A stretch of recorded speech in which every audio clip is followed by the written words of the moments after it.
fuck off. Yeah, So we you can think fuck I off. want to be having a conversation about sports? Me of all people. That's I true, mean, actually. we don't know. You I in mean, this The the only only time kind of you sport Chris enjoys is the tennis people are playing amongst each other yeah with other people. yeah. Exactly. The so only time And Chris is badminton. the only time focus I've seen Chris emphasis on this the second quiet. part of that word. Yes, of course. Yeah, only time I've seen Chris this quiet is when we were discussing Resurrection.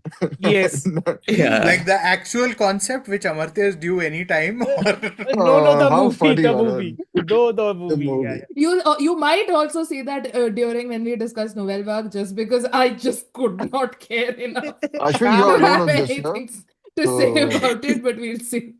Varun will yeah. probably have to pick up the slack because I don't No, care. but I think Varun, your perspective will be interesting because you've not seen not watched Breathless and Breathless. you Yeah. saw Nouvelle Yeah. Vague. Yeah. Oh, So interesting. yeah, I Is told it him to though? not watch it. Is it though? As in, like, I think Nouvelle Vague no, should work I without want to a know the person having perspective of seen. such a person, like, who Yeah, haven't seen Breathless, I think the film should Yeah. work on its own terms is I my think so Yeah, is yeah, my too. yeah, rationale. yeah, Mhm. definitely. It should, Understood. Understood. which it didn't, I think, for Varun. But anyways, um, Mhm. okay, We are effing okay. off. Are we Thank allowed you. to fuck off? Yeah, we are fucking off. Go Bye ahead. bye. Okay. After Bye bye. saying I don't like giving galis, this, that, pura badi, Parshuram Bankar, किसने बोला I don't like giving galis? Dhruv. Yeah. Okay, I am like, man, when did I say that? Except when watching football and playing FIFA, those are the two. I Except can You imagine like play. Dhruv's parents thinking, based on what his mood is while they're watching. It's silent, he must be watching a movie. Fuck! Oh, he's watching football. I think they know this actually very clearly. Yeah. But anyways, Chalo, bye bye. best of luck, guys. See Best you. of Best of luck, luck, Ashwin, Ashwin. right? Best of luck, Actually, best Ashwin. of luck, Yeah. Ashwin. Yeah. We are so sorry, Uh, Misty. Yeah, bye bye. Who's Bye. you should be sorry, Chris. I'm normal today. Sir आपकी normalcy पे कोई trust No, I'll नहीं tell है you sir why. I'm going to go into the normalcy more because I want Dhruv to listen to the episode and be like, why the fuck can he not be like this when I am there? This has happened multiple times. This happened when we did you guys did Black Warrant. This Yeah. happens when you and Where I we are on wrapped up the stream. episode in less than 1 hour. And he was furious because Hemant and I had dragged the Nosferatu episode out nicely. That episode is one hell of an episode. My God. Featuring the Nosferatu X RRR gag. That was great. That was all on Hemant. Anyways, we'll begin.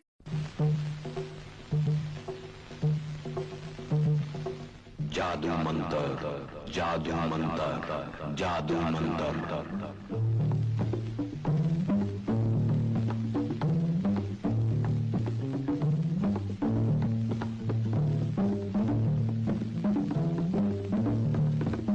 You are going into the future.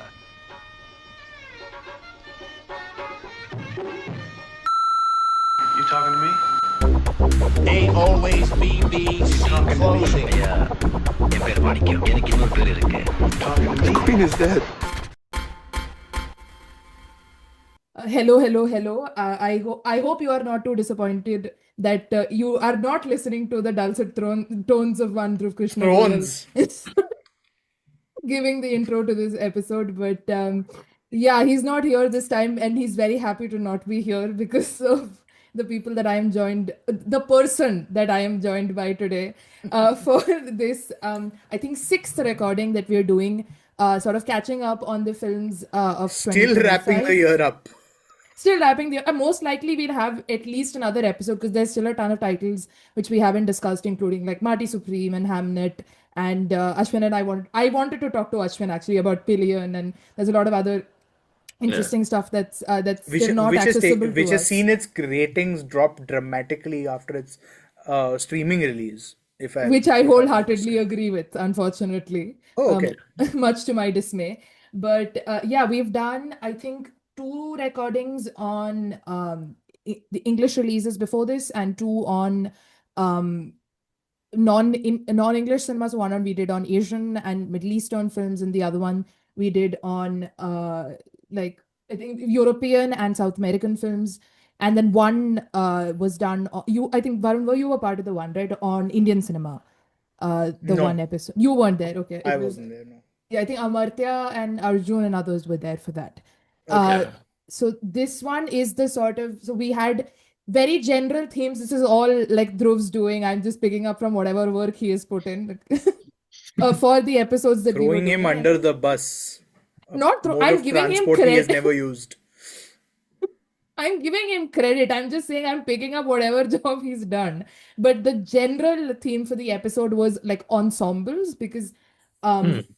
a lot of these films that we're going to be discussing today have got large casts, which you know, we thought again it's a very much a miscellaneous kind of thing. We just needed a category to put all of these into. But we will begin this episode with the one film that only one of us have watched because which will be discussed by Ashwin, who is here, and I'm also here with Varun, who will hopefully make this episode survivable for me and I'm not having to suffer here or in the edit later. But hi Varun, how are you doing? I'm fine. Looking forward to doing a nice, quiet recording and then fucking with Dhruv. Hi Ashwin, how are you doing? I'm good, actually. Some of the movies today are very divisive, to say the least, Hmm. and I tend to like them more than other people. So, I'm kind of excited to bat for them, but also a little scared. Let's see. No, and they're definitely divisive between us, I will Yeah. say. I think Yeah. apart from one film that we'll discuss today, rest everything we're all kind of split on. Yeah. Uh, Again, there's only for this recording, there's only two films that all of us have seen. Then there are a couple that only Ashwin and I have seen, and the first one that we'll begin with, only Ashwin has seen because Varun and I are two people who could not care about this series so much that neither of us have watched a single one from it, even though it is one I've of not the watched a highest. single frame. I've not seen a trailer ever. I I've seen So it some must be my clips of it mission here to and there. convince you guys, I guess. Sure, this is I mean, your let's see if this is you can be a better spokesman for James Cameron's vision than he is himself. Because he's a Okay. terrible spokesman. That is too much. anyway. So we will be beginning with. I'll just do the quick intro with Avatar, as I call it, Fire and Ash. Whatever other pronunciations people have, they may proceed with those. Avatar. This is the only pure thing in this world. The fire came from the mountain, burned our forest. My people cried for help. But Eva did not come.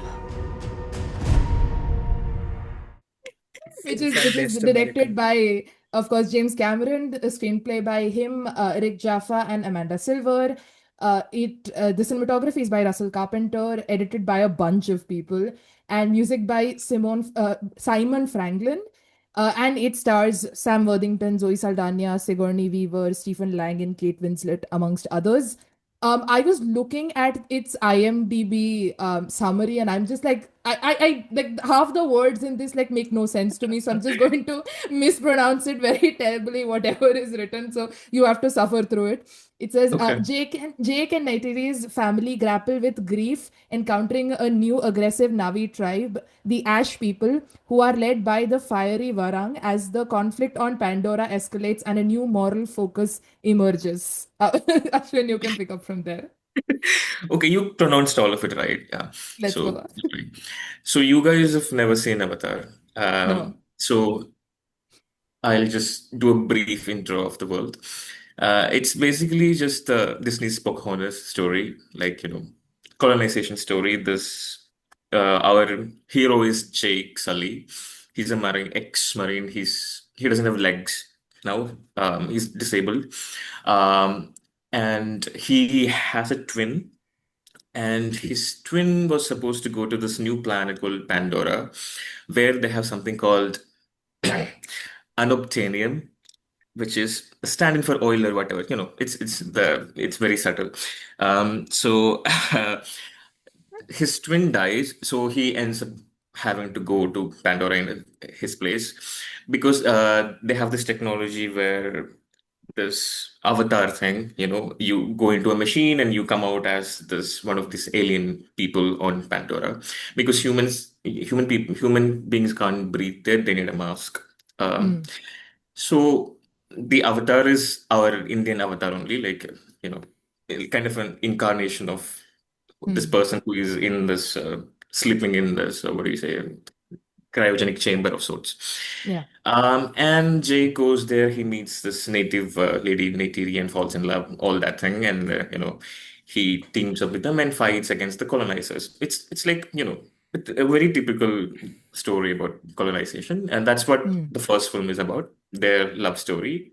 And it's spectacular, the technology used for it, motion capture technology. So, as a technological advancement, it's like a milestone.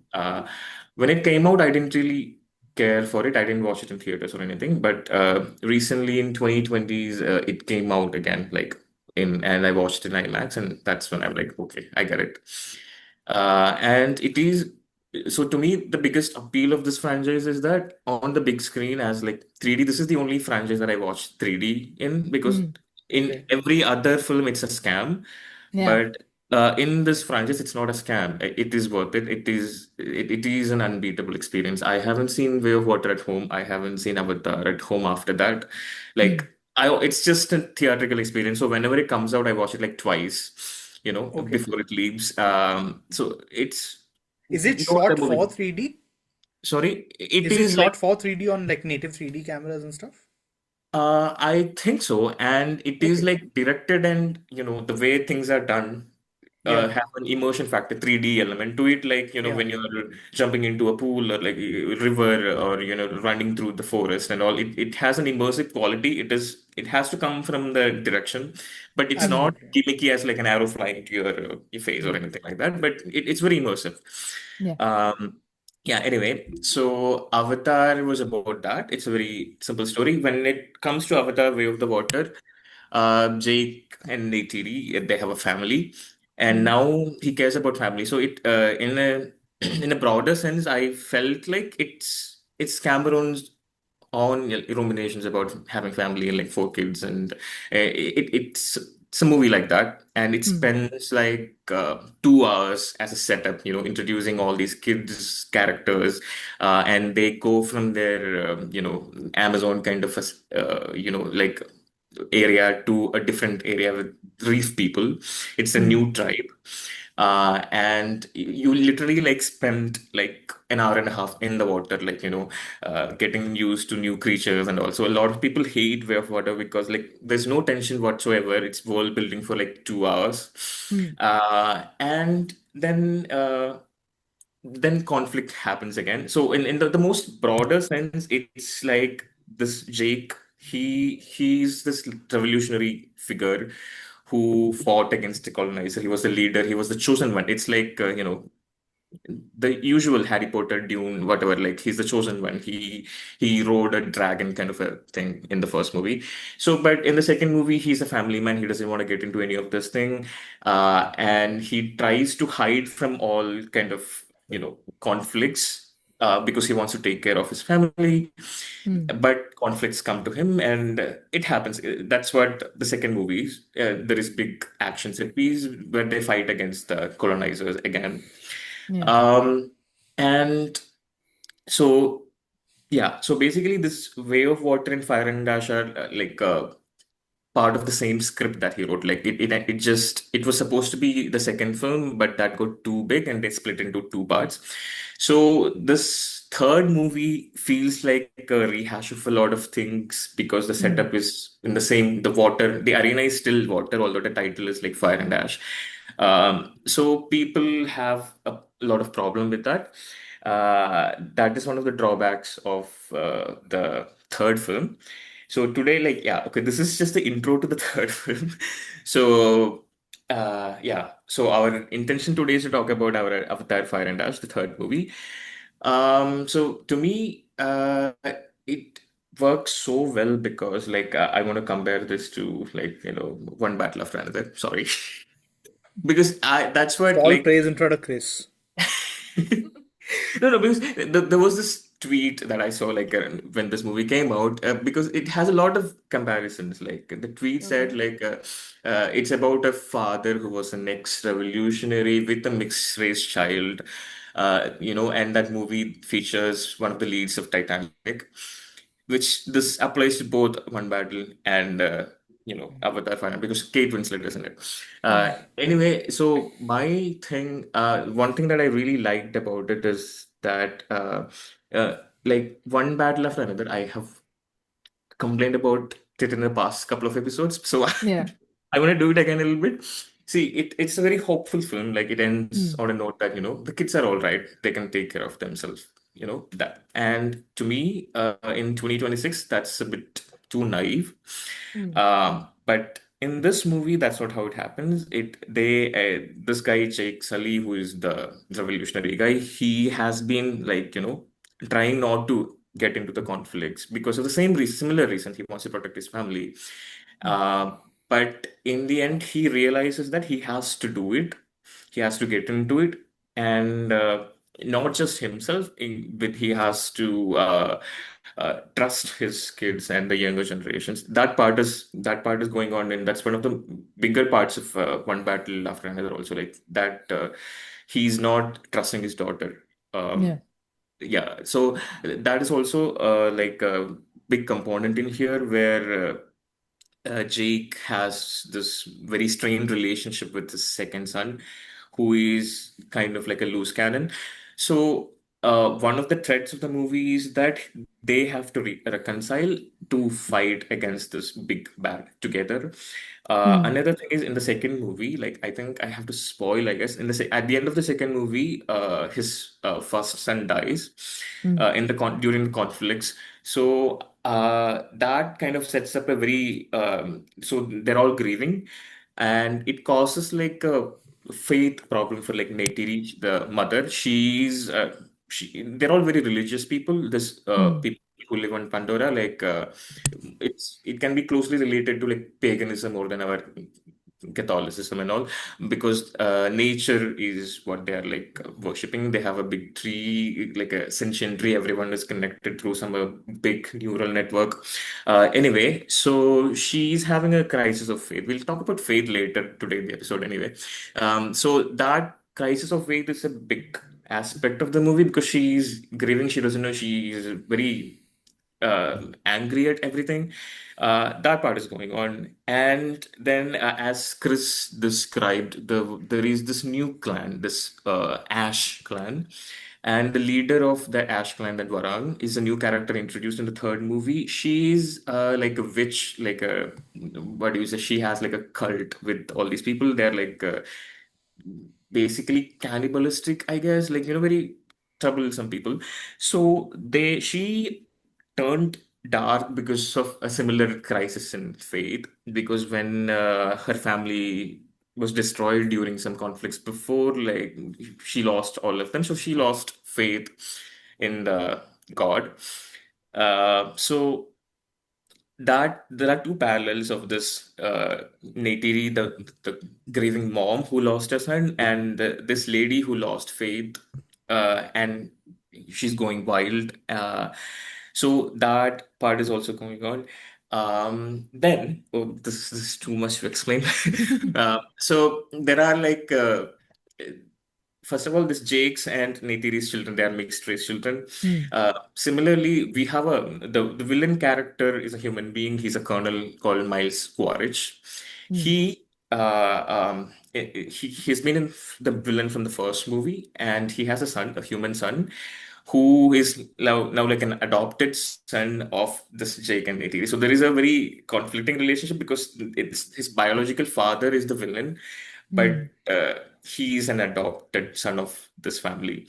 So he cannot like live with them without a mask. So but still, so and this Neytiri, although he's part of this family, she kind of hates him in a very racist way because she calls him like pink skin as like a slur against white people. So yeah, so all of that is happening because of this grief thing, because her son died because of this kid's dad.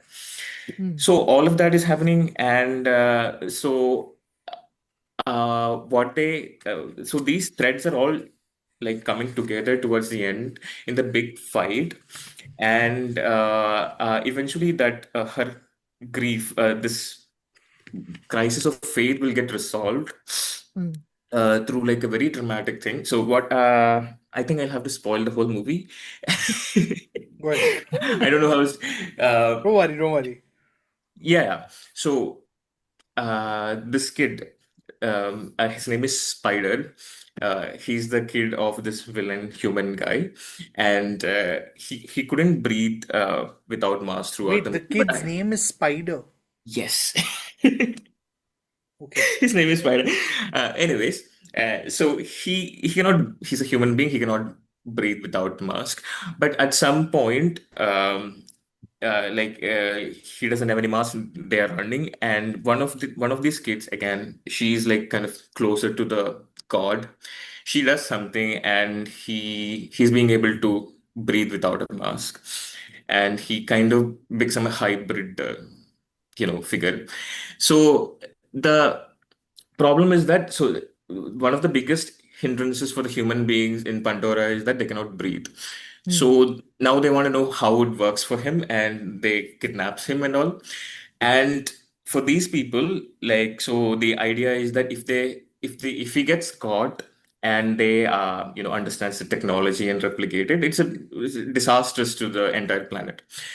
So their solution was that like they actually considers the idea of actually killing him and like sacrificing him so that they can save the planet. And there is this very moving scene where like Jake Sully, like and this kid Spider is his adoptive son, and he actually goes and almost kills him. Like it plays out like the biblical Abraham's story. Like he almost kills him. Like he plants the knife on his throat, and he's about to cut, and then Neytiri comes and stops him. Like there is a beautiful scene right before that. She's actually she had a lot of face paint, and she's washing her face in the stream, and she sees her that like her hands are all red. It invokes the image of the Lady Macbeth kind of thing, because it was her that inspired him to actually do this sacrifice thing. But she himself goes and prevents the sacrifice, and then they don't do it and decide to fight. So to me, that part, that the sacrifice thing is deeply related to her crisis of faith thing. So if from that moment, actually, her hate kind of vanishes, and she actually understands, like, the real enemy is this group of people. I don't have to kill this child kind of thing. And she gets her faith back. So that faith thing in a big blockbuster movie like this, that's something that really cared about. And they again use it later on towards the end in the climax. It feels kind of tacky and all, but uh, so one of their children that I told before, like she can kind of speak to their god. Through her, the god basically tells them to like kill them all, like explicitly tell them kill them all. And this is something that I want, like, a movie that actually explicitly calls for armed resistance. So, and they all take up arms, even the animals and sharks and everything. There is a whale who is basically a character in this movie from like the second movie. This all sounds like completely stupid to people who haven't seen it, but there is a No, I mean, the yeah, thing is, yeah. there's always room for a leap of imagination, right? Yeah, exactly. There's It's a very imaginative world. So all these sea creatures and whales and squids and all the flying creatures that are flying fishes, everyone come together and they fight the enemy. So I think something that calls for like such, explicitly, unambiguously calls for armed resistance in 2026 is something that I just absolutely like, love. And it's the biggest movie of the year also. Like, so it's just wonderful. Like, all this is all, whatever I've said is all on top of this incredible spectacle and this immersive factor and right. all.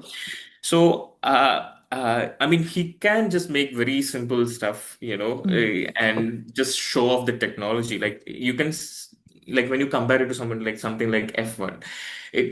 it's a tech demo for me. Like, it's a great tech demo for how immersive this IMAX experience can be, but they didn't bother to write anything story. It's like a AI script of what a older Tom Cruise, Jerry Bruckheimer movie could be, and they just Right. make Brad Pitt do that thing. But James Cameron can do that. Like he can show off what he achieved in the past 3 years after Avatar: Way of the Water with respect to the technology, but he didn't do that. He actually thought about the whole nuances of technology because again this and the faith aspect of it, like whenever such adversities happen, like he literally did mention like Gaza and all, like religion is something that people fall back to in the face of complete injustice where they are totally helpless, and how that can be like a big force that hold the community together to fight. Such such aspects are like woven together in a very messy, I agree, kind of a what do you say, blockbuster film. So it really speaks to me on a personal level. I love that movie. Okay. So monologue Nice. over. No, that's interesting, Yeah. I think, because the reason I have never been interested is because, to my mind, and this is obviously a very sort of old school, almost prehistoric idea of, Yeah. if I want to watch animation, I'll watch animation. Yeah. It's almost boiling down to, which is very reductive of something like performance capture, which obviously is technology that pushes filmmaking and video game production boundaries immensely. Yeah. I think Andy Serkis is probably a better actor in a motion capture suit than he is without one. Yeah. Certainly a better actor when he's not directing. Absolutely. But yeah, no, it's fascinating to see sort of the response to Avatar play out, because I know a lot of people expected it to make something like 2 billion or something like that, and it's likely not going to make that much money. It's only stuck at making 1.5 only. 1.5 max. Yeah. It's currently under 1.3 or Yeah. just about at. So, but it's nice to see a filmmaker is still trying to both use technology. I mean, Ang Lee is doing something similar. They're both filmmakers I'm not particularly taken by for whatever reason. So I don't pursue their work obsessively. But no, it's fascinating to see how people are responding to it for sure. Yeah, and it's also about that relationship with spectacle, right? And Yeah. it's like Yeah. I love myself a spectacle, but there's sometimes you have to sort of does a film find the balance between like Yeah, spectacle Chris is the story? only person I know who likes Mission Impossible: The Final Reckoning. Yeah. I like it. You like We it too? both- God, it's a dreadful film.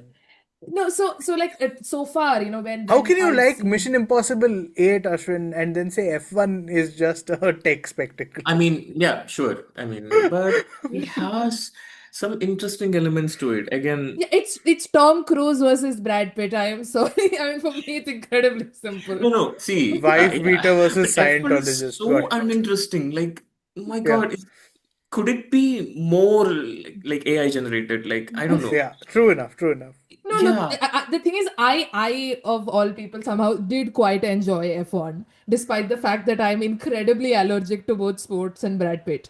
But the point remains that like F1 is to me like you describe a film that is a theatrical experience. Like I Absolutely. don't think I will ever watch F1 like off the big screen. Like I have no interest in it at all I want outside of- this. I want this definition of the theatrical experience to be adopted en masse. Everybody's talking about the theatrical experience only in the terms of, oh, some films are only for the small screen. I want it to be, no, some films are only for the big screen. 100%. If you watch them on the small screen, you're like, this is garbage. So that's been sort of my response, exactly my response to Avatar, right? I never caught the first one. I mean, I remember like when that came out, like I remember dads were very obsessed with it because They of the were. whole technology thing. My father was one of the few who found it like very ugly looking, so he never got into it.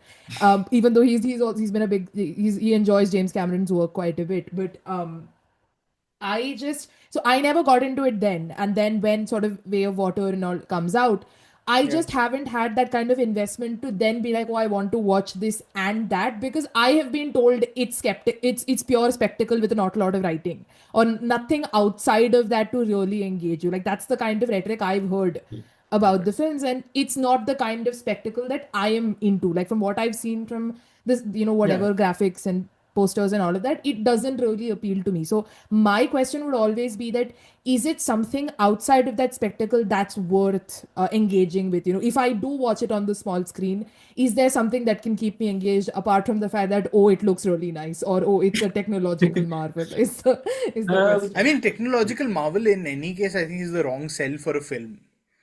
Absolutely. People rely, and we've seen excessive use of this even on like everything Tom Cruise has done that's since. something that works Sir, on wo chodo, sir. I remember audience. when like ABCD films used to be marketed on them being released in 3D.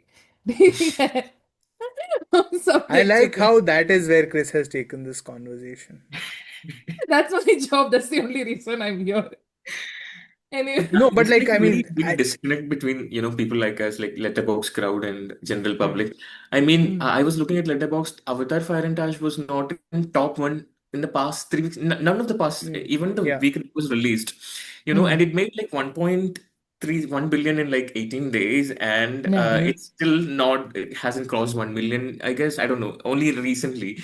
So, but what I'm saying is like people who don't really watch movies, like who watch like one movie a year, they'll just go for this. They're like, okay, this is something that you wanna, So, in that sense, to sell tickets, the technology aspect works, I think. Like, Yeah, that makes sense. I suppose that's a fair assessment of it.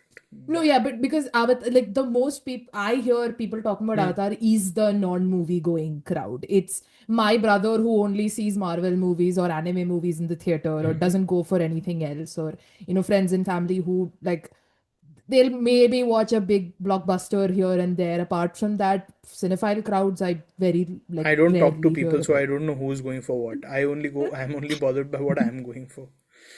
But I know Avatar had massive sort of programming happening at the nearest theater to where I live, from where I live, and the thing is that fortunately you have a lot of screen space. Like everybody's obviously jostling for the same 10 movies on a weekend in most parts of the world. Yeah. Even India, like the nearest theater does not play any Hindi films, but it plays almost all the big Telugu films and all the big Tamil films. If I want to watch Hindi or Malayalam, I have to go further out. So you're going to get the same bouquet. So in that, when Avatar is getting like 8 shows and I keep calling it the Handmaid. The Handmaid doesn't even make sense. The Housemaid gets like 6. Anaconda gets like 3. So Avatar has clearly enjoyed a good run at the theaters, and it's still going on. I mean, like people are still watching it. I'm sure if my phone's listening to me, so the next thing I'm going to see when I open it is going to be, do you want to book tickets for Avatar? Shall we go from a film that got a big run in the theaters to a film that basically got no run at the theaters, and people are very mad that it didn't? Yes. And people have been trying to campaign. No.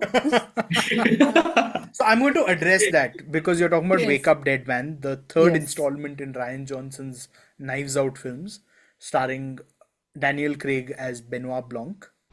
Here's what's gonna happen. Benoit freaking Blanc and I are gonna ask you all some questions, and you're gonna answer them. We're gonna get to the bottom of who killed Monsignor Wicks and why, and then that's it. Now, who wants to go first? Yes. The thing is that Netflix has signed, and this is contract, so this is not even like business practice, this is law. Netflix has signed a contract with Rian Johnson after Knives Out released that we'll give you fuck all money and fuck you money to make these movies for us. He said cool. So he has agreed to a certain reduction in theatrical distribution because it benefits him. Now we'll get the next Knives Out movie in theaters. That's the way to look at it. To sit and say, oh, Netflix does not put these movies out in theaters. Obviously not. Netflix is a subscriber-based video streaming service. it is not open to sharing revenue with the theaters, and like there are enough. I recommend the Matt Damon Hot Ones video to anybody who wants to understand how theatrical distribution would work at one point of time. But it's just a bit much to be like, hey, Netflix, you make all these interesting films and don't put a single one in theaters. It's not really their business model, not really their headache in any way. So, But yeah, I'll just quickly again do the intro for Wake Up Dead Man. Again, Wake Up Dead Man, a Knives Out mystery, as it is called, directed and written by Rian Johnson, cinematography by Steve Yedlin, edited by Bob Ducey, music by Nathan Johnson, who is Rian Johnson's cousin, I think, if I cousin, remember yeah. correctly. Yeah. And it stars Daniel Craig, Josh O'Connor, Glenn Close, Josh Brolin, Mila Kunis, Jeremy Renner, Kerry Washington, Andrew Scott, Kaylee Spaney, Daryl McCormack, and Thomas Hayden Church, amongst others. The IMDb 2 lines on the film is Detective Benoit Blanc teams up with an earnest young priest to investigate a perfectly impossible crime at a small town church with a dark history. Varun, I think you and I are more fond of this film than Ashwin is, based on I've been the to the ratings at theaters least. twice to watch a film Okay. that didn't release in theaters. Exactly. So I think we'll start with you, and we'll give Ashwin a break after Break, yeah. Yeah, sure. monologuing so wonderfully for us, and then I'll pick it up from there. So Yeah. a few months ago, I got up really early in the morning and switched on my computer. That's not the first thing I do when I get up early in the morning. Usually it's to go catch a bus to another city. Why was I up early and at my computer? Because I wanted to book premiere tickets to Wake Up Dead Man. I stumbled upon Knives Out really because even though I was into film watching and stuff back in 2019 and writing about it far more consistently than I do now, it wasn't something I'd heard of much, but I had taken a break. I had finished watching 1.5 hours of The Irishman and said, I can't possibly finish this movie today. And so I picked up my house keys and I went and watched Knives Out at the nearest theater, which was a great experience. And it's more of the same. I think this time the drama is the strong. If you had to put it in a certain way, because they're marketed almost as mystery comedies, I think Knives Out is the best mystery. Glass Onion goes for broke with the comedy, and that to me is its big problem as a film. And I think this is the best drama because it's theological. Again, as an atheist, you can get lots of funsies out of people talking about religion very seriously, and it's nice to see somebody treat religion as a matter of human interaction as opposed to just some sort of archaic conceptual thing that everybody needs to get on board with.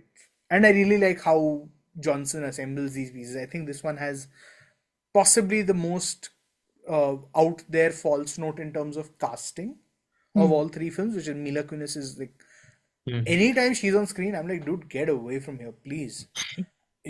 I don't know, there's something about her energy as an actor I cannot tolerate. But the film around all the way around is just really, really fun.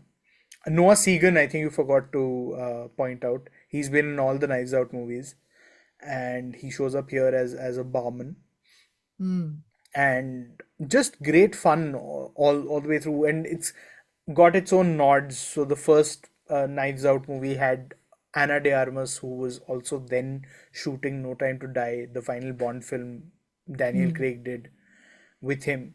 This one's got Jeffrey Wright, who is obviously been on the first Bond movie with Daniel Craig, which is Casino Royale. It's got Andrew Scott. He's been in Spectre as C, the very aptly named intelligence czar. What's interesting about this one is how all of them are meditative in some level about the present day state of affairs in America. I found it unique that this one went with religion. Yeah. Because at the moment, religion is not necessarily seen as, they are an overwhelmingly Christian country in many ways. But it's still not seen as what may be a problem area that needs to be addressed. Probably because you've not had a large-scale terror attack carried out by Christian extremists. Though I don't know what else you'd call the storming of Capitol or on the 6th of January. So, but then again, they were not doing it for Christianity. They were doing it really for the orange god, the Cheeto, the myth maker, the myth himself, Donnie. I can see Chris gesturing because he knows I get carried away with my politics. But Tone it down. part of the fun. Tone This it down also, podcast I is don't now mind. this podcast Look, is I now don't- banned in all 50 of the United States. Look, I don't care about tone it down. I'm like, wrap it up. Like, Yeah. we get it. So I think that's why it's interesting. It's because it's not going for any of the obvious problems. It's talking about religion positively, because for a lot of people it is a positive source of, like you guys said, it is a positive source of energy in dire straits. And here you get this priest who really needs people to be in dire straits so that they come and Yeah. sit and listen to his drivel. And Josh Brolin is terrific. He's got this hangdog look about him. And despite all this, the humor is on point. Glenn Close saying these kids keep drawing rockets on the on the tomb is a hilarious scene. Makes me sick. These kids painting rocket ships all over his sacred resting place. I think just generally the odd couple nature of how Josh O'Connor and Daniel Craig operate is great. And that scene where he's talking to that woman who's at the construction company is, I think, a standout.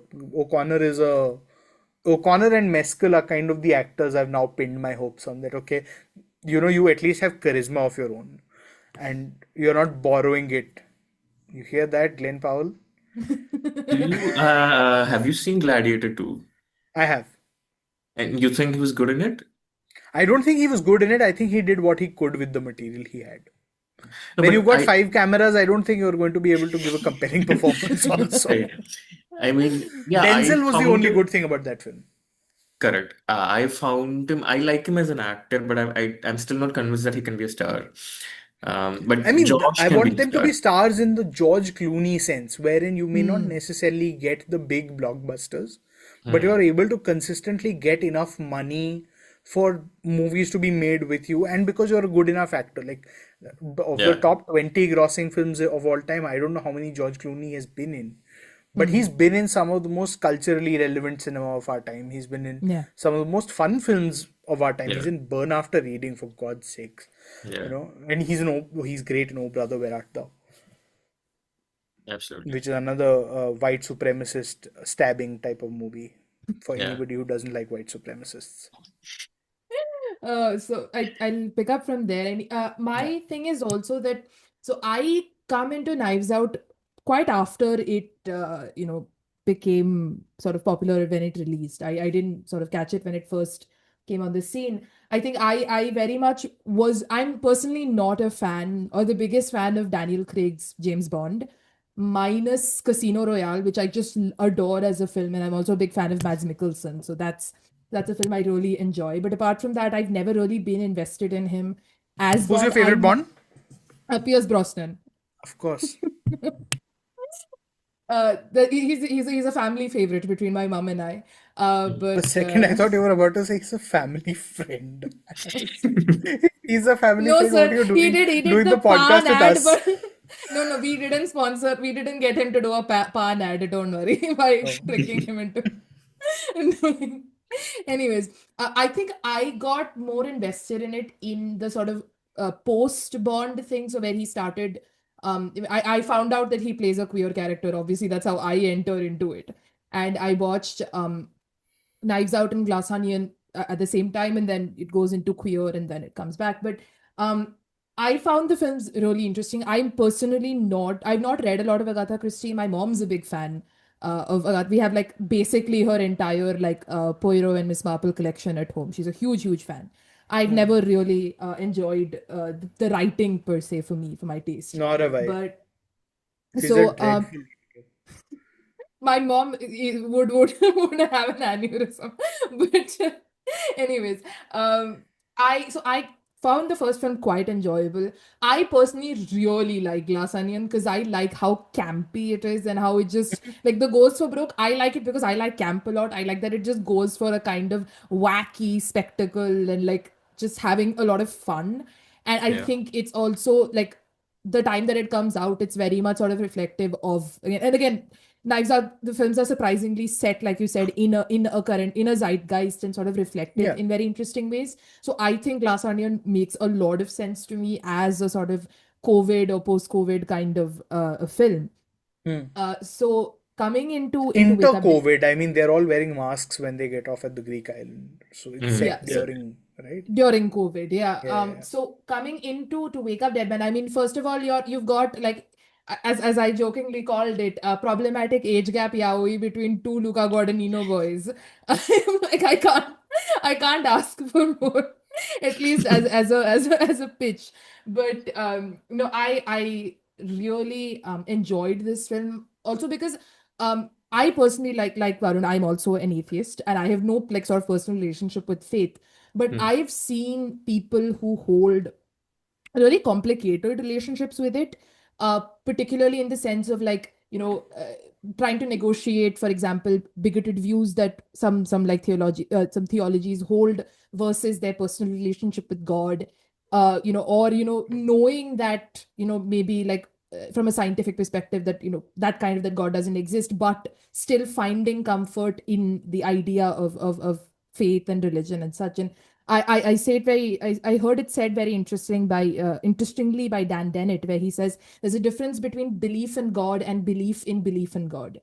So to say belief in God is an argument for theologians and for philosophers and for scientists to talk about the empirical or metaphysical existence of like a supernatural being or deity or however you describe it. Whereas belief in God is a sort of relationship with the idea of faith itself, that you find something valuable in having faith, whether or not the material existence or the immaterial existence is true or not. Like that's not what matters. And I Yeah. think Johnson deals with that really, really well, especially in the sort of climax of the film, how that moment of revelation is I think done really wonderfully. But I also think I kind of disagree with you, Varun, on the religion point in the US, because I think it is a big issue. And one of the disagreements on the film has been that while it's based on a Catholic, I think it's a Catholic church, the rhetoric that Josh Brolin's character espouses is very close to Protestantism in the US, which has been a huge issue. So Protestant churches are very much like corporate entities. It's a very very like capitalist approach to Yeah. No, no, go ahead. religion, which has been one of the big radicalizing forces. Like when you talk about like MAGA or QAnon, these are deeply religious movements. Even the Zionist movement in America has got a lot to do with evangelical Christians and their belief in the requirement of the Jewish people to hold the Holy Land for rapture to come, because the American sort of Christian tradition is very much like a doomsday cult. So their for sort of rapture to happen. So there is a big influence in current American the status quo and Donald Trump's victory and all of those things that are tied to explicitly to religious rhetoric, to religious dynamics, to faith, etc., which I think is what Johnson is pointing I think at. Johnson had already addressed the rhetoric itself. Yeah. Some of the anti-immigrant stuff, the Nazism basically, or the fascism, whatever you might want to call it. Again, they're two very distinct things. Fascism with a capital F is Italian. Fascism with a smaller f is a regular fascism. And Nazism is, of course, the thing Trump likes these days. But he'd done that in the first film, right? Where he had that great line about the Jeden Martel character and Daniel Craig going the Nazi child masturbating in the bathroom. I think what I meant was, while Christian nationalism or Christian extremism is part of the American fabric, I think the reason why he's putting the burden also in a way on the Catholics is because if you think back to about 10-12 years back when Spotlight came out, right? The whole thing was that all forms of of religious entities are involved in some form of, corrupt practice. Yeah. And so you're trying to cast your net, and you can't go with a generic church of whatever. So, I mean, I'm not excusing Johnson. I'm sure people who are outraged must have some sentiments that have been hurt. Yeah. But I think it's interesting to just see him grapple with it, because I think all too often it becomes an either or. You either are on the side of the extremists, like, again, because I'm an anti-religion atheist, so to me, public displays of religion are also not tolerable. Public displays of culture are very different from public displays of religion. So it's like people feel that you should only either criticize or praise, and then you can be sorted into one of the other camps. I think the middle ground is what Johnson is interested in, and that's what makes the film also interesting. Absolutely. Like, you have the skeptic or the non-believer in Daniel Craig, but then you have the good, quote-unquote hot priest, depending on whether or not people find Josh O'Connor hot. Because the movie also He contains is. the actual hot priest, which is Andrew Scott. Josh Brolin. No, Andrew No, Scott. Andrew Scott. Oh yeah, Andrew Scott. Yeah. Fleabag. Okay. I mean, I don't That's think good. Josh Brolin in that Avatar, quote-unquote, is So you is don't hot. know people's tastes. Yeah, Maybe exactly. No, you're you leaning like men. Shah Rukh in Pathan, no? I'm sure Because someone Yeah. tweeted, hear me out with that Josh Brolin. Absolutely. Yeah, I'm sure Chris likes Shah Rukh in Pathan, so they're a similar aesthetic only. Homeless. Sure, sir. No, but I think also, I think the performances are to me, particularly Josh O'Connor's is an absolute standout. I think I'm not very sold on Mescal. I haven't seen like something like Hamnet, but I did like him in The History of Sound, even though it's an absolute nothing burger of a film. And both of them actually have great chemistry, Josh O'Connor and Paul Mescal. But O'Connor to me is really one of those actors that I feel has got a great diversity to, or sort of variety to his performances, but also a really great sensitivity to him. And I think with his particular character, with Father Judd, I think he sort of navigates these really sort of complicated sort of moments. Be that the scene with the lady when he's talking on the phone, or even his more aggressive bits where he's sort of this boxer, and there's a lot of conflict that he has to deal with, and he still gets the comedic bits really well. Like one of my favorite scenes in the film is when they figure out when sort of Glenn Close walks in on them figuring out something big in the middle of the mystery. They sort of wait. I think it's Glenn Close only. They're waiting for her to leave, or is it? I forget who it is, but someone walks in and they're waiting for her to leave, and they're just sort of standing outside, like waiting for the car to drive away, and they quickly sort of turn around and run back inside. You get a really nice sort of comedic moment there between the two of them. So that is definitely something that I loved. I think Daniel Craig as Benoit Blanc is just insanely fun. He's again adopts this very sort of campy thing to him, which I was kind of scared when I saw the promotional photos for Wake Up Dead Man, because they do kind of de-yassify him. So he goes from very like bright and colorful outfits to this more kind of somber thing. Even though his hair I think is fabulous, but they put him in the more like darker kind of stuff. But the one thing I have to give credit to Rian Johnson too for maintaining the queerness of that character, which again in Glass Onion you get through Hugh Grant. Here is there are 2 references to Andrew Lloyd Webber musicals in like 5 or 10 minutes, which is one you get when they both Angels get in into America. no, not Angels in America. sorry, You get yeah. when they get into the car, the radios or the sound system is playing, and Okay. that's Skimbleshanks the Railway Cat from Cats. That's the song that's playing on his car's radio, and he turns it Okay. off. And the second is in the climax sequence when he's trying to stop Josh O'Connor from speaking, he plays the organ.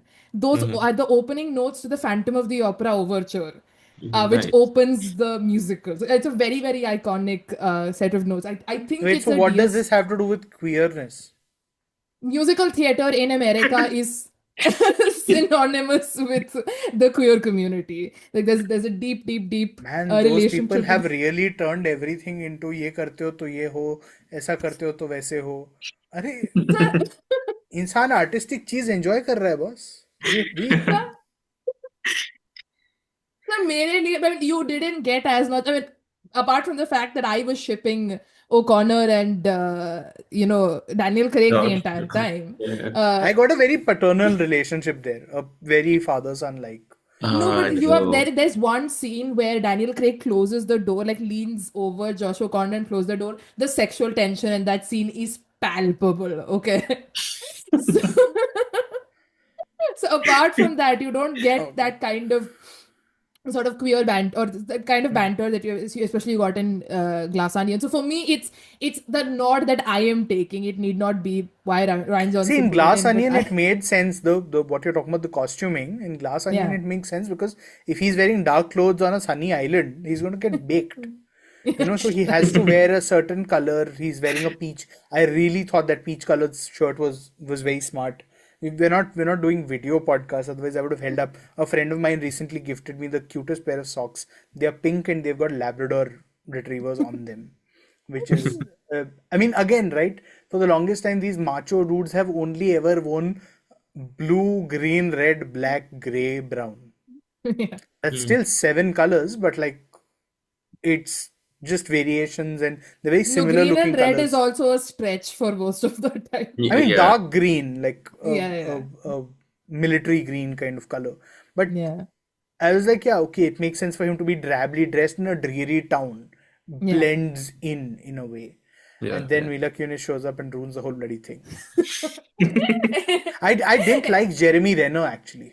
I thought it was a Agree very odd casting choice. I know people said, oh, Andrew Scott is underused and all that, but I think he's fine in however much he appears, especially in that last scene where he thinks, oh, this thing is going to land me so many dates, and it's all just these MAGA heads lining up, and they're all dudes. Though there again, you could say it's undervaluing the female Yeah. sort of presence True. in MAGA, which is In immense. conservative movements. Yes. Yeah. Yeah. But I mean, I'm not looking at Knives Out for an accurate reflection of American society. When Yeah. I want that, I watch the news. So Yeah. it's But the interesting. ensemble, like in third movies, kind of, I think it's the characterization itself was they're all like in the background. Like, Yeah. I mean, I don't know. It's not like Glass Onion and Knives Out original had like, deep characterization, but like I felt like we had all of them had like some standout quirk or something that that registered with us. So when if it's revealed to be like Chris Evans in the first movie, like you're like, yeah, we felt something, right? But here it's like, okay, I'm like, yeah, it's Jeremy Renner who, I didn't have that kind of a feeling to it. Right. Yeah. That was my problem with this third movie, actually. Like the first one, I think, is incredibly well edited, well paced, and Nathan Johnson's score is just extraordinary in the first movie. Yeah. And I love it so much. I watched it in theater. I rewatched it like multiple times with my family and all.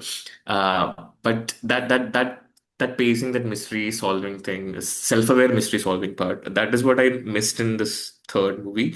But the faith thing really, really, worked for me.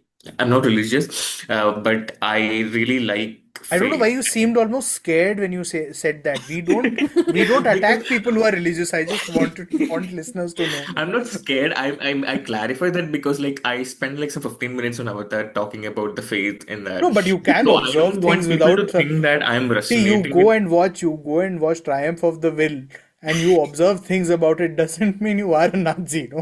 Absolutely. No. There's nothing wrong with being religious, but I don't want I people just to thought you were think going to say that. there's nothing wrong with being a Nazi.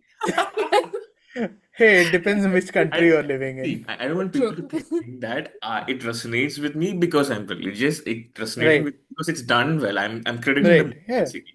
So especially that scene where that phone call scene, like Hmm. we are all like caught up in the mystery solving part, and then he just drops it. He drops it and he's like, I got to take care of this. This is what I'm supposed to do. This Yeah. lady she's in such a state. She's grieving. She needs faith. This is why people need faith. So I think when Ryan is going for this, as you guys discussed, the corporate nature of religion in Yeah. America, it is absolutely necessary and it's a prerequisite to me, like for any sensible filmmaker to actually tell the audience that, but there are people who need faith. Yeah. But the way it is done, the way it is organized, the way it is coalesced with power and the corporate structure and capitalism in America, that is what I have Yeah. issues. So I love that because even in Indian movies, like have you guys seen Trance, the Fahad Fasil Yeah. movie? Yeah. Yeah, Not really. it is a satire against one of those tiny factions of Christians like who are overly Yeah. religious. I'm like, okay, you are criticizing. It's fun for us to make fun of it. What do you gain from it? Yeah. It's not like they Absolutely. have any sort of social or political power in Kerala or anywhere, Yeah. but they are doing extreme stuff, sure, and you Yeah. are making fun of it. I'm sure, but it doesn't really, it's like Yeah.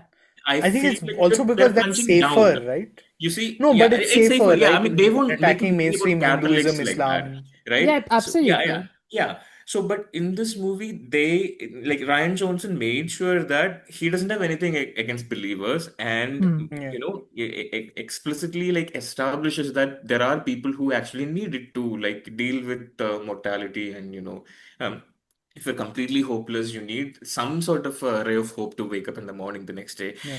Yeah. So, I mean, he makes sure that with that scene, that's the scene where I'm like, okay, yeah, this is something else, Yeah. and I'm like, really, that's my favorite part of the movie, like that phone call Absolutely. scene. Yeah. Yeah.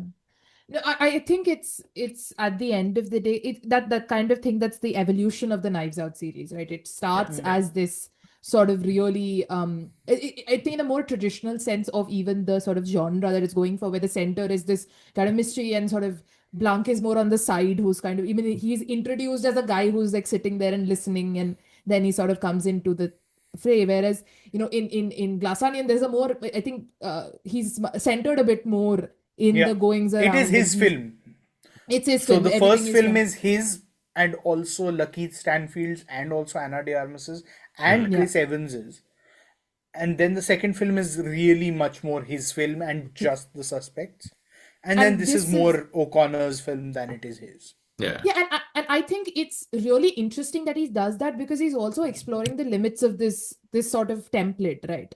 It's Yeah. You can tell really like varied stories about really interesting ideas while still maintaining the semblance of a structure for which you come. Like everybody comes at the end of the day for the murder mystery or for the Yeah. ensemble cast, or having these popular people sort of act around each other.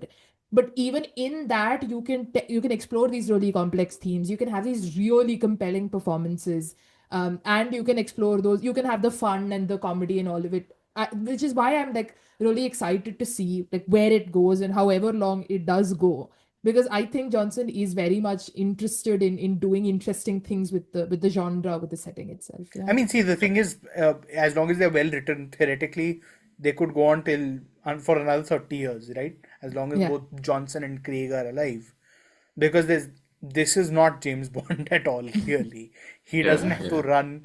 He doesn't have to jump. I doubt he's doing any of his stunt driving anymore either. So it's far more chilled out. And he is also like looking a lot more like a detective who calmly goes about his work. The first two movies, he looked very much like, yeah, I've been working out, because he was still in James Bond prep at that Yeah. time, or just coming out of it by the time he made Glass Onion. This time now he's done the Guadagnino film. He's done like a bunch of other stuff, I think, as well. He's properly out of James Bond mode. Yeah. So it allows him to be freer also within the and he's just really good. He's a very, very solid comedic actor. Logan Lucky, he is insanely funny Yeah. as Joe Bang. But I think any other thoughts on Wake Up Dead Man before we move, guys? That's all. We covered everything, right? I think we covered Yeah, it. so I will make the required necessary Twitter joke, since Varun brought up Jeremy Renner. I wish there was an app on which we could discuss his performance. Or we could discuss, or we could end with like my Hindi title for the film, Mare Uth Ja Re Bande. So we will be moving on from one sequel to another. This is Zootropolis. Zootropolis 2 or Zootropolis or Zootopia 2, as it has been called in different regions. We are functioning fine. Better than fine. And we did sort of save the city, so us being here kind of seems like a huge misunderstanding. Notice how she answered first, did not allow her partner to speak, and taps her foot when she's suppressing discomfort. And observe the source of her discomfort, represented by the disconnected affectation of her emotionally insecure partner. It's the sequel to the largely popular Zootopia and has grossed $1.6 billion. You will not, if you just look at the year end, you're like, what movie was this? How have I not heard of it? Which means people who love cinema do actually live in a bubble. Because they're not going and watching Minecraft movie. Exactly. Minus Luca Guadagnino, of course, who named it as one of his favorite films of the year. Much to I the don't think horror. Guadagnino is a cinema buff anymore. He is just a filmmaker. I mean, again, this person also. I got mad at John Waters last year. He had put Emilia Perez as one of his top films of the year. This year he's put Sirat, and I'm just like slowly losing all hope. See, as over long my as favorite nobody says filmmaker. that, I'm looking forward to the next movie, John Voight makes with James But I Brooks. love his list, John Waters' list. Every year I, look forward to it. And there is a Absolutely. borderline pornographic movie every year, and I watch one Yeah, of yeah. them. Yeah. He's just got such an. I mean, if you have seen his films, it will Yeah. not surprise you. Exactly. Oh, I I mean, love I have not seen his most recent work, in which he was also almost a member of a pornographic film crew, Megalopolis. That not John Voight, John He's talking about Waters. John Voight. I'm talking about Voight. I was like, why Yeah. are these two subscribing to John Voight's year-ender list? Then I said, you know what, this is Chris we're talking about. No, sir, John I don't Waters, really sir. know. We're talking about John John Waters. The John Pink Waters. Flamingo. I only look forward to Steven Soderbergh's list because he does one like full thing. It's He's diary as crazy as I am in terms of how he breaks films down and stuff. So like just I like the format of this, plays like italics, like it's nice. Yeah. Yeah. So Zootopia 2, as I'm going to call it because that's what I saw, is directed by Jared Bush and Byron Howard, written by Jared Bush, cinematography by Tyler Kupferer for the layout and Daniel Rice for the lighting, edited by Jeremy Milton, music by Michael Giacchino, and starring Jennifer Goodwin, Jason Bateman, Ki Hui Kwan, Andy Samberg, Idris Elba, and Shakira as is most popular from the film, amongst others. I think it's also got like Ed Sheeran and the YouTuber Nick DiGiovanni. So they get a bunch of people. It's got Bob Iger in it, the CEO of Disney. But the summary or the IMDb for it reads: a brave rabbit cop, Judy Hopps, and her friend, the fox Nick Wilde, team up again to crack a new case, the most perilous and intricate of their careers, which is entirely nondescript of the film. What careers? Exactly. But yeah, Ashwin, I want to throw it to you first. I know you. Or should I start with, because I like it more than you do? Maybe we can go from Sure. from the. You guys like Zootopia is probably the better question to start with. I actually do. I mean, I watched Zootopia when it came out, I think, or around that time. So 10 this years is ago. yeah. So I have never been a big animation person. I like Pixar films in general. I like a bit of I like the Disney. Like I grew up on the Disney princess films a lot growing up, but as I've grown older, I've not really sort of enjoyed them as much. I remember the Steven Spielberg Tintin adaptation gave me proper nightmares because that is some uncanny valley stuff. I love that film. I love that movie. My God, It's a incredible. great film. I just find the animation utterly horrifying to watch because it's just it's very uncanny valley for my brain, which is You're like, this is not animation. This is people moving around almost. With an animation filter. Yeah, it's neither really particularly for me. So it's a me problem. I'm being very clear about that. I really do enjoy the film and I'm a big Tintin enthusiast. Anyway, so I liked Zootopia quite a bit when it came out. I think it's got really nice a comedy. It's got a good set of emotions. It's got that Disney formula down pretty well. And I think the only recent film that I watched of Disney animation or sort of this sort of thing is I watched Inside Out 2, which I also quite enjoyed. So I think I that like there that is one. Yeah, so there's definitely, I feel like the ability for me in some places to still enjoy this kind of film, but I'm definitely less into the whole space as I was, I think, when I was younger. I think, but for this, I'd say I have a lot of issues. And I know that there's been a lot of discussion about this film being a commentary about the Israel-Palestine conflict or war, or as you choose to refer to it, and like colonization and all of that. And I understand that on paper. I don't really think it sort of manifests more generally into an almost like gentrification or more kind of like, Yeah.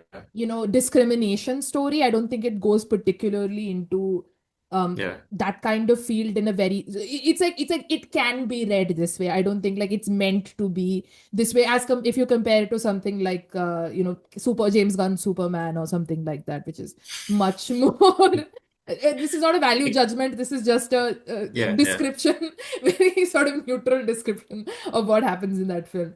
But I think for me the big thing was I cried my eyes out in the one big scene that Nick and Judy have in the sort of in the second half of the film, where they are sort of in their sort of life and death situation, and they sort of finally confront their issues. I was proper bawling. Like, I don't know what happened. I was absolutely shattered. And I think it's that which got me to like the film. Like, I think there's a really animation has got this really great ability to directly attack your emotions in a very different way than live action cinema does. And for me, and I also really liked Ki Hee Kwan's performance as the snake. As the snake character whose name I'm forgetting. But I think these three together have a really fun found family kind of dynamic. And that emotional core really worked for me. I think comedically it is, I feel like Disney's output is deteriorating quite a bit. I think it's going into the cinema for kids than, a good film that can appeal to all ages kind of thing, which was what Disney animation was really famous for. Like, I can go back and watch like A Lion King or any of those older Disney films, or even any of the sort of old Pixar output, be that, Wall-E and all of those, and enjoy them just as films for the jokes and for all of that. And I think a bit of that still remains in the original Zootopia. Here, I'm very much like, okay, I'm not the demographic for this. You have to be like 10 years younger than I am. And I'm already the youngest on this podcast in general for me to be able to really get into it. I think it also kind of has the sequel problem of it's resting on a lot of gags from the earlier films, particularly the sloth characters, which were like very iconic in that, and those kind of the Godfather riff, or all of those like small things that were really popular in the first one, that this film doesn't have much of a character, even like Shakira coming back. So it's definitely a sequel, but I think there's enough interesting elements to make it like, if you like Disney animation and you don't have the comedy problem which I have, I think this is like a fairly enjoyable film. Not as good as the first, but not like a bad time, at least for me. Ashwin. Yeah. So I generally love animation. Like, I don't really miss them unless they're supposed to be really bad. I've watched Elio and all. So like I go watch animated movies in theaters. Like, I love them. So and this one back in 2016, I think the first one came out, and I really liked it at the time. But then I rewatched it. Like, see, that's how much I care about animated movies. Like when Zootopia 2 came out, I rewatched it because I remember really liking it, the first one. So when I rewatched it, it just didn't really work for me. As you said, as we get older, I feel like I'm moving away from these kind of things. I'm not sure. I'll wait for another sequel and see what happens. But Inside Out 2 really worked for me, actually. So this one, my problem was that the whole discrimination, racism subtext is like very much text in the movie. Yet all the pleasures that I get from that movie is about animal stereotypes, the elephants being too big and the mouse, the Godfather mouse thing, Yeah. like all the stereotypical thing is what is the sloth thing. That's Yeah. what makes the movie fun. So when that movie is like about, Mm. discrimination, and so I wish it didn't have subtitles. It was just a movie, the fun movie for kids.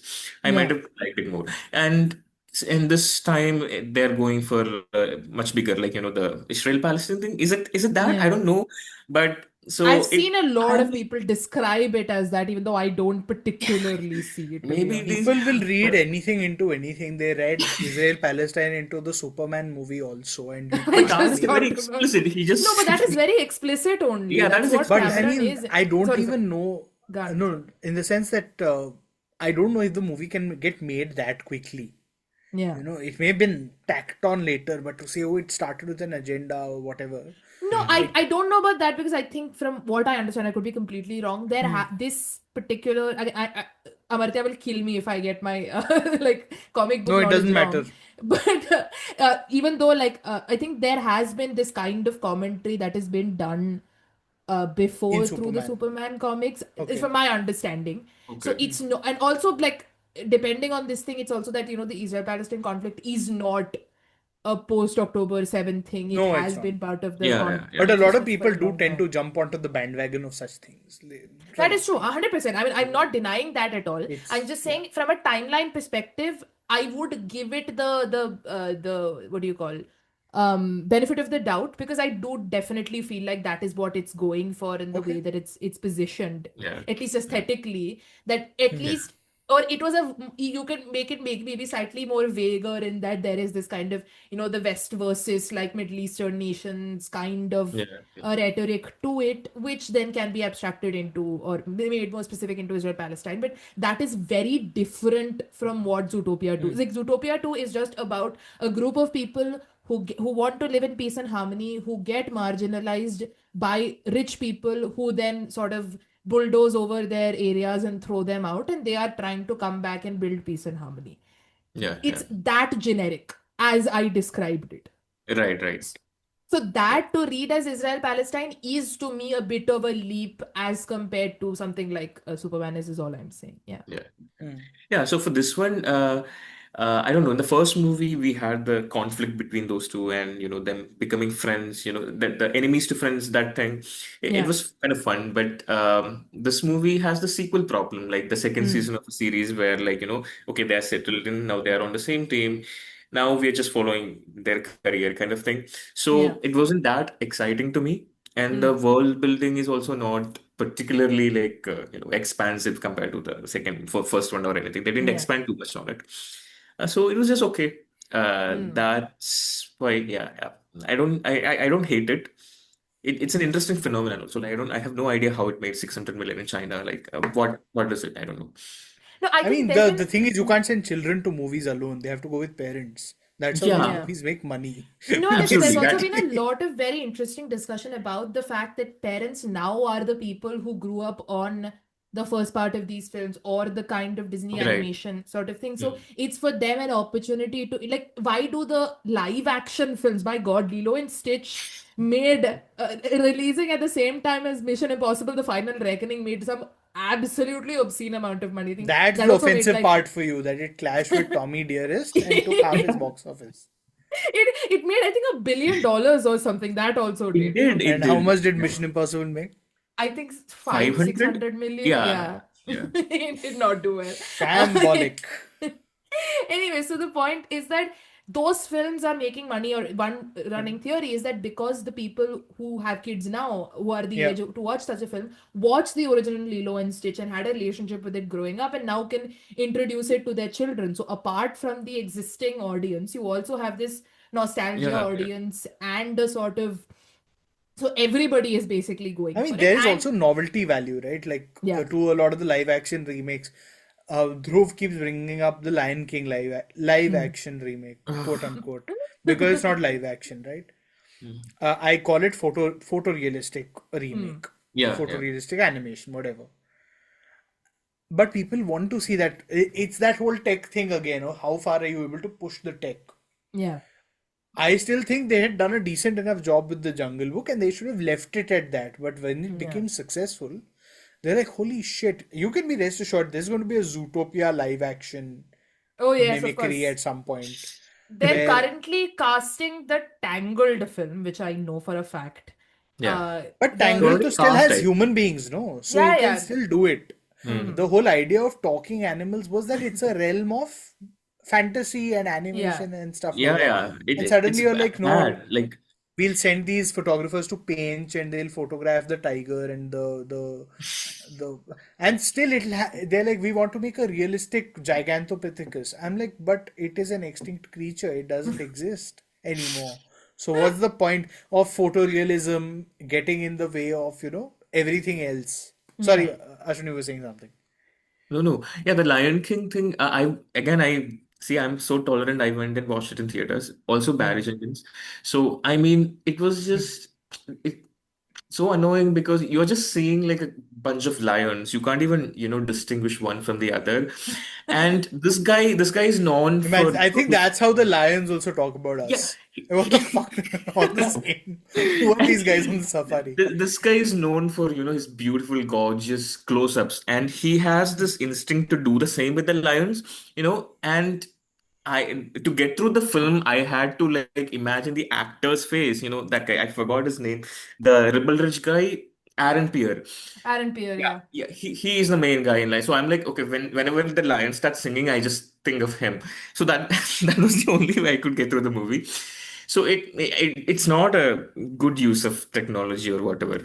I was just remembering the funniest way that I remember The Lion King is, I think this is 2019, so it's the same time that Spider-Man, the second Spider-Man film had come out, Spider-Man Far From Home.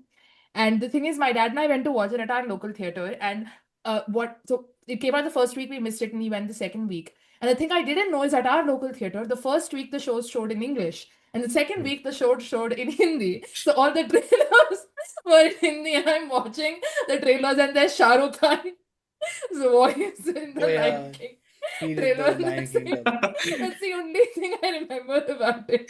Is that Shah Rukh ki picture. I think the thing is also, I mean, and this is my sort of thing, right? Social sciences, call it fact, interest, call it whatever. Human expression cannot drive animal expression because we have different faces. Exactly, yeah, true. To have these, I remember Andy Serkis's Mowgli had gotten smacked for this because Sher Khan, in the trailer, he says, my, how you've grown.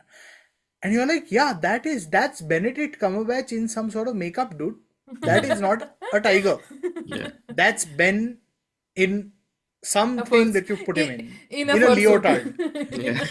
This Whatever. is Cats, basically. Yeah, basically, because it looked so much like him. And then when you do the dub, you translate the expressions of a Benedict Cumberbatch and you give him the voice of Jackie Shroff. So suddenly it's like, kitne bade ho gaye ho tum? And you're like, shit, dude. It's just really disconcerting. And the sagacity of Bagheera being voiced by Christian Bale, and suddenly, tum alag nahi ho chote ustad, and it's Abhishek Bachchan. I just imagine like Jackie Shroff going Bhedu in a mountain. But he's done one of those animated movies in which he talks like that. Bhedu and all that nonsense, which is great. But then you got problems over here. You need to sort out that. I think again they should have learned with Beauty and the Beast that this doesn't need to happen with every film. My God. Because they made that and it's Emma Watson dancing with something. And she's not sure, singing is so bad in that movie. I could go on about it for days. I slept during that movie. Like in the theater, I went with like a couple of friends and I slept through it. Yeah. Did they stay awake? Did they stay awake? You would have if they also slept, then you can be friends forever. No, So your most taste of and mine them are the same. actually cared about the original a lot to sleep. Yeah. See, again, I grew up with a lot of the Disney animated stuff because, late 90s, early 2000s kind of stuff. Never cared at all, except for the Jungle Book, and that was also because of the Japanese animated show that we'd watched, for which Gulzar Saab had done the lyrics and Vishal Bhardwaj had done the music. And so when the movie was coming out in 2016, they did they re-recorded the track Jungle Jungle Baat Chali Hai Pata Chala Hai. And of course, Jungle Book opened in India earlier than it opened in the States. So it had, but that's one very specific thing. If you make that with everything, now I'm just dreading what Disney comes up with. Oh, Because I'm absolutely. like, you're going to do something terrible, something supremely like a Winnie the Pooh live action. Can you imagine a bear with a crop top? Like, it beggars belief. No, I mean, it's not even about the live action thing. Like, what was that horrible anniversary film they had made? Wish, I think it's called. That was very much like we made this as like a side thing, and then we don't have the budget to make it into a big thing. And so they just released it. I think Moana 2 also was supposed to be like a direct to video series, which then got reworked into a film. So their output, even the animated stuff, is not looking good No, right it's now. bad. I mean, it looks bad too. This is the one with Ariana DeBose, I think. Like, Yeah. I think that one. So yeah, How the mighty have fallen. I no, so know. I mean, no, she so hasn't done anything good after West Side Story, so. Which is also not a very good film. I mean, I love oh, it. Like, I am Really? fiercely loyal. I've not watched this Spielberg adaptation. I am I'm talking about the Spielberg extremely. film. You should watch it. You liked Mike Faced in Oh, Challengers, right? I did, and Yeah. I'm a huge fan of the original. It's got Sondheim on the lyrics, and it's a I mean, the beautiful, music is beautiful. all the same. And Of Yeah. course, I Spielberg is know. a stellar director. But that piece of wood, Ansel Elgort, is the problem in that movie. He he's is the so only terrible. problem. But he's in the movie a lot, yeah. I mean, I know. he's the lead. So, Yeah, I mean, It's yeah, like but telling me to watch the rest of the Tevar movie for is Manoj so Bajpayee good and that I'm Sonakshi Sinha. willing to overlook it, you know? what for Manoj Bajpayee and Sonakshi Sinha? Tevar. Please. Anyways, we will be moving on. You've talked about a lot of other things. Any other Yeah, thoughts yeah. on Zootopia too, Ashwin? No, nothing much. That is the problem. Yeah. I should say I had booked tickets for Zootopia too, but I missed the bus.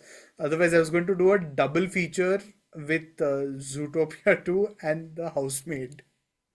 Arey Wow. wah. It turned into the Anaconda and The Housemaid Housemaid. after that. I still need to watch The Housemaid, man. I just love Amanda Seyfried. I will take any Oh, she's excuse to great. watch She's it. very, very fun in the film. Anyways, we will go on from one film that may have commentary about geopolitical issues to a film that definitely has it, and I kind of wish it didn't because it's really bad at it, in my humble opinion, which is Kathryn Bigelow's A House of Dynamite. I always thought just being ready is the point. It keeps the villain in check. Keeps the world straight. They see how prepared we are. No, it starts a nuclear war.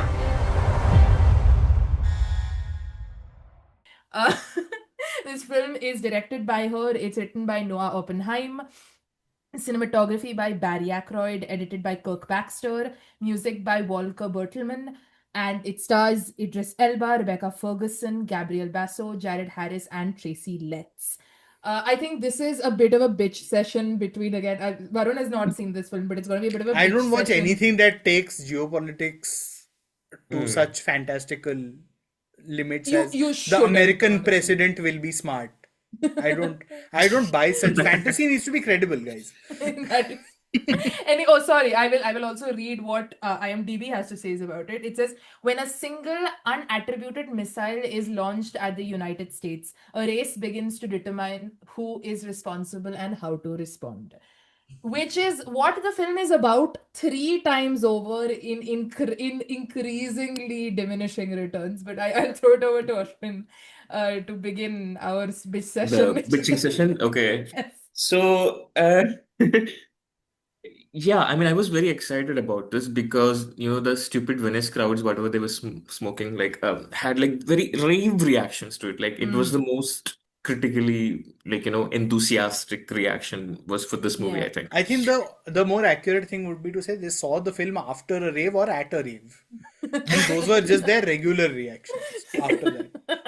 Anyway, it was, I was very excited about it, and it's just nothing. The first, so basically it is structured as the premise says, the missile is launched against the United States, and you have got three segments, which is it's not the Rashomon thing, three Perspectives what do you on the say? same. Three different perspectives of what is going on, right after the missile is launched.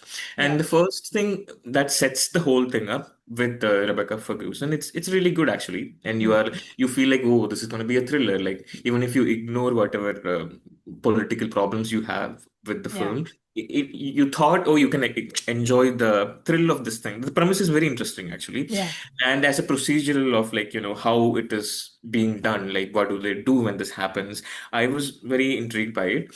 But so right before there's a countdown reaches 1 minute or something, they just cut to a totally different perspective in the second movie, where it is in the second half, second third, which is the one with Tracy Letts, I think. Yes. So their idea, I think this is to just show, I think the most generous explanation for it is that she's trying to just tell us, when this happens, these branches of the government, these, the military and the executive, they all, this is what they do. This is the response. Yeah. And if all of them are competent, it might be averted. Yeah. Yeah. But currently, we're not sure about the competency of the people who are responsible for all of these things. Yeah. So, I mean, that's the most generous reading I can give for the structure of the movie that, looks at it from three different perspectives. Yeah. But yeah, but it's just, as Chris said, diminishing returns. When you reach the third part, you just you don't care anymore. You are, so funny actually. Idris Elba, the president of the United States, quotes I heard it in the podcast, and then the title, and they drop the title. It's the that Leonardo DiCaprio pointing meme moment where he mentions the word House of Dynamite, which he heard in a fictional podcast in the movie. So it's just a very stupid, American liberal bullshit, blah blah blah, and I hated it so much. Now over to Chris. No, I think the way I watched it is probably the most appropriate way to treat a film like this, because I have no 1 respect minute for it. every day for the last 120 days. No, it's funnier. So we were in Kerala. I was visiting home, and my parents, their houses are about 2 hours or 3 hours drive from each other. Okay. So I was going to be sitting in the back of the car doing nothing for that entire duration. So I opened it. This is such peak Gen Z thing. 2.5 hours, I had nothing to do. गाड़ी में बैठ के क्या करोगे sir? बाहर देखो खिड़की के, सो जाओ. ना सोने का मन था, ना बाहर देखने का मन था. I've done this drive a million times. So I was like, let's do something enjoyable. So when I was leaving, I was scrolling through Netflix and I saw that House of Dynamite is on. So I downloaded it. And then I just sat the entire car ride. The thing is, we were the back was full of boxes because we were traveling. And I was just wedged sideways in the back of the car with my back against those boxes, just watching this on my phone for 2 hours. And I was like, this is the exact amount of respect this film deserves. Because I think Kathryn Bigelow is a very interesting filmmaker. And I haven't seen more of her explicitly political work. My knowledge of her filmography starts and ends at Point Break, which is a film I love. I think it is really, really. I think well. your queer romance manifestation mind might also like Widowmaker. Okay, interesting. Which has a great shot of a submarine bursting out from underwater through ice. So it breaks, smashes through the ice. It's a VFX shot. So Mhm. clearly she was like, "Hey Jim, are you doing anything?" And he was like, "No." She's like, "Come be VFX supervisor over here. We have job opening." And Whose movie is this? this is hers, K-19, The Widowmaker. It's Liam Okay, Neeson and 19. Okay, okay. Harrison Ford inside a submarine. I can see Chris salivating already. No, but Interesting. Point Break is, I think, very much explicit, or Patrick like Swayze and Keanu Patrick Reeves, Swayze right? and Yeah, Keanu it's Reeves. I mean, you've got shots of like guns hovering, like the shadow of guns hovering over beds, and them like shooting the guns into the air when they like sort of the tension sort of alleviates. It's much more sort of almost like a model like a romance, or like a desire, sort of play of desire kind of a thing. So it's this is not just my brain itself. Not that I have any problem with it just being my brain. I'm just making it clear. But Chris is making sure other people get credit for this. exactly. When it's my doing, I will take the credit for it. This one, there's been a lot of writing on the homoeroticism of Point Break. That and absolutely, all it's the explicit. Actually, yeah, it's it's not. it's quite explicit. The line is young, dumb, and full of cum. I mean, that's how the Yeah. film operates. And it's just So incredible. Actually, I love it so much. Like there is like a very long, incredibly well-directed chase scene.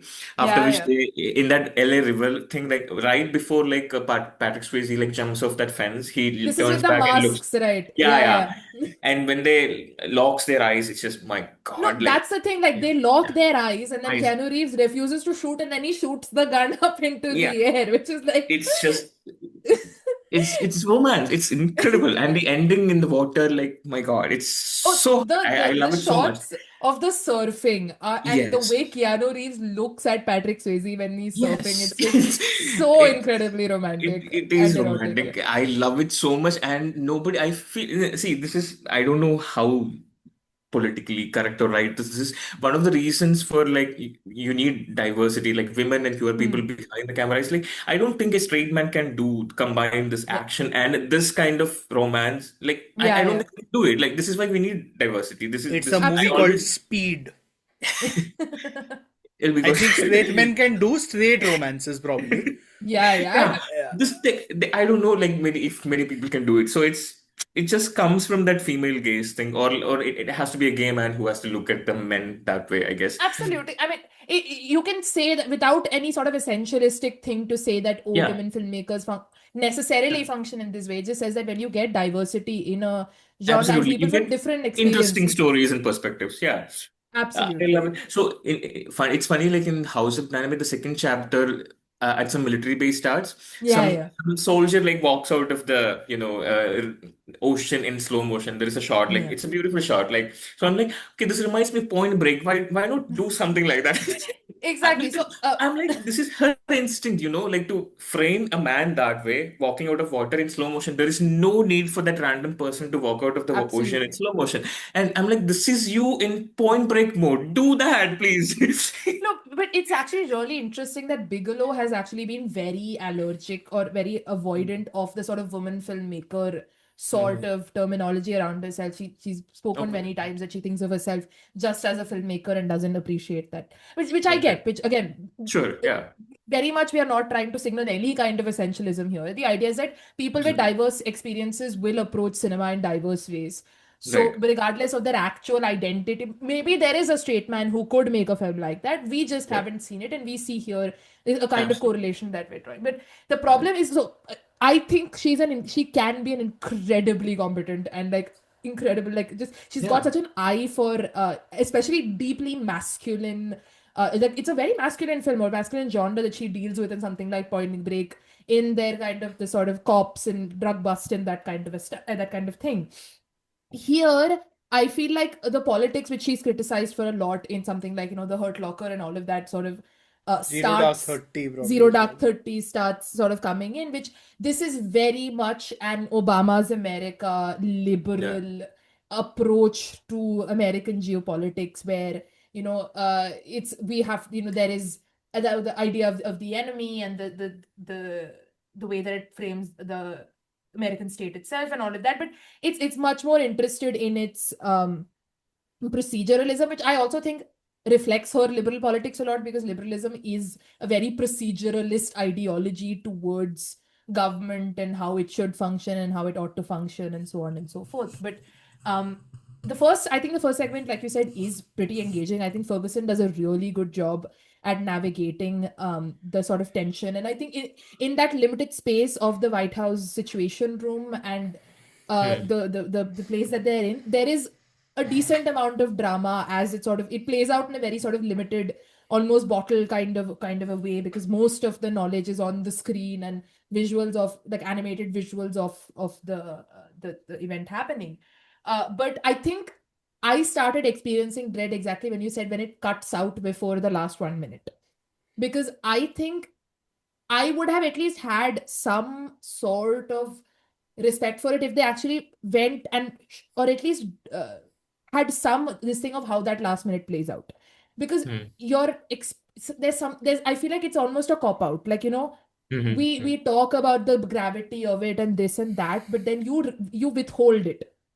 And by withholding it, you're like, this is kind of the safe way out of the whole situation, where you're like, oh, you're not confronting the possible scale or guilt of what could have happened or what you allowed to happen or whatever it may be, and just sort of focusing on the procedure. I know someone could entirely disagree with me on that. I mean, there's been a lot of discussions about showing that kind of thing, say, a la Oppenheimer being like, oh, there is a poeticism there to not, or there's something important there to not showing the Japanese and focusing on Oppenheimer. But it's a very, This very is a different different, thing. Yeah.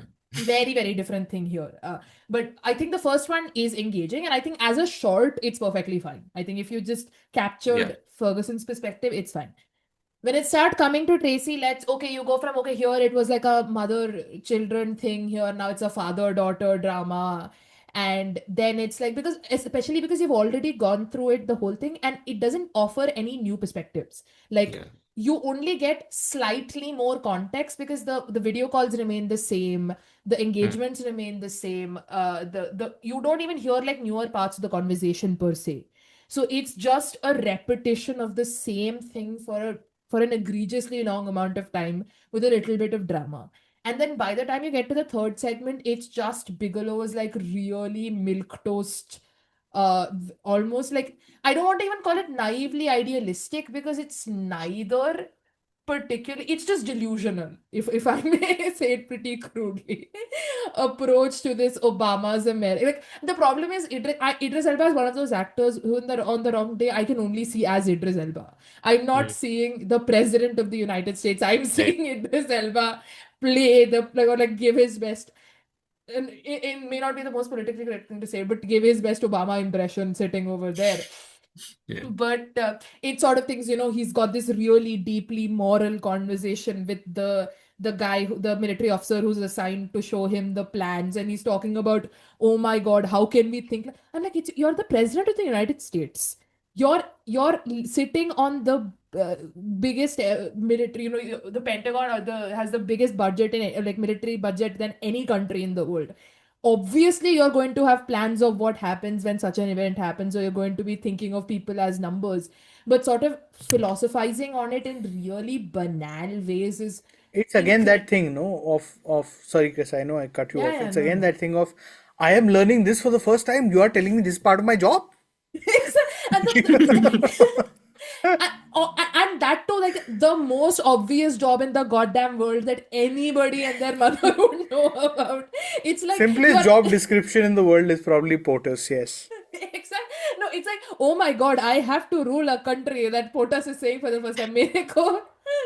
मेरे को ये सा decision बनाना पड़ेगा. It's like, it's so banal and it's so needlessly, so like you said, the podcast thinks it's trying to be relevant and it's trying to navigate this social setting, and it's bad at everything, especially in that last segment. The drama doesn't play out well. There's no tension because you've already sat through this tension twice. Once well, once boringly, and now... Oh wait, so the film starts and ends every time with a different person? Yes. It's the same timeline event. is the same. Like, let's say like the missile. But there's no cross-cutting, there's no intercutting, there's just like, ye pura short film, now pura short film, now it's three pura... chapters. Yeah. Oh God. And in each shot, so in the Idris Elba section, it's a husband-wife thing. So his wife is in some other country, so he's calling her, and she's his conscience. That is so bad. I'm sorry, she's in Africa with some animals. What is she doing? I don't.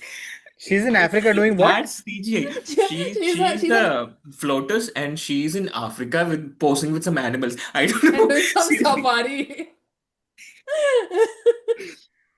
And I'm So like, good. is this racist? I'm just like sitting Yeah. around. I mean, what? Like, are they like, I don't know. Like, are they like copying like Obama and Michelle Obama? I don't know what they're doing. It's just, No, I mean, because again, also this idealization of America and Obama ruling it is a passe kind of thing. I'm sorry, it wasn't all, hunky dory, yeah. hunky dory when he was around.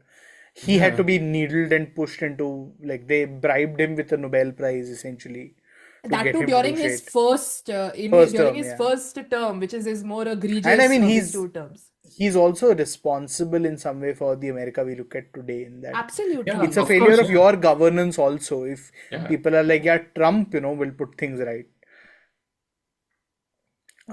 So yeah, it's just I don't know, it's entirely a disease of American liberal filmmaking problems. Just like, I'd much rather the naive optimism of a one battle after another, because I'm like, yeah, cool, No, I think whatever that's works because for you. I think it works in that film as well. I don't think it would work Yeah. here, but no, because I think that naive optimism ka flavor is very different because Paul Thomas Anderson has a very, to me at least, a very coherent political hey, ideology he's or also talking about a child, right? Children yeah, are optimistic. Yeah.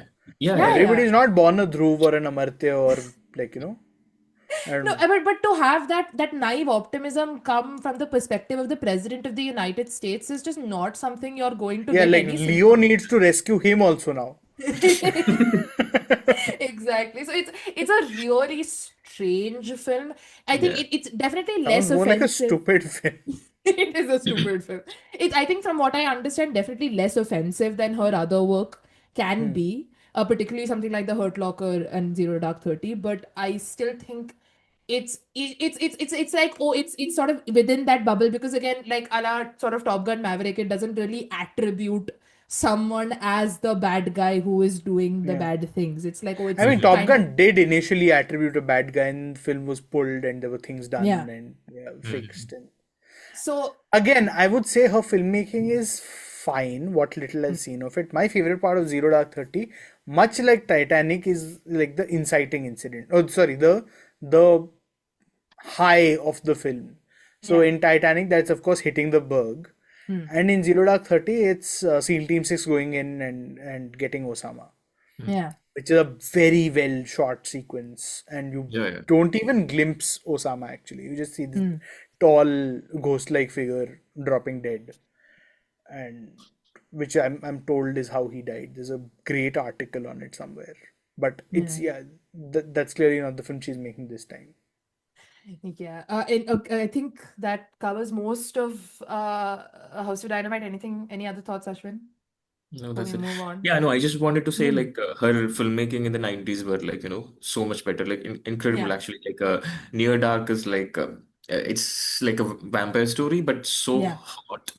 Like it's a very weird romance to it. It's beautiful. Again, like straight story also. So she can do that too.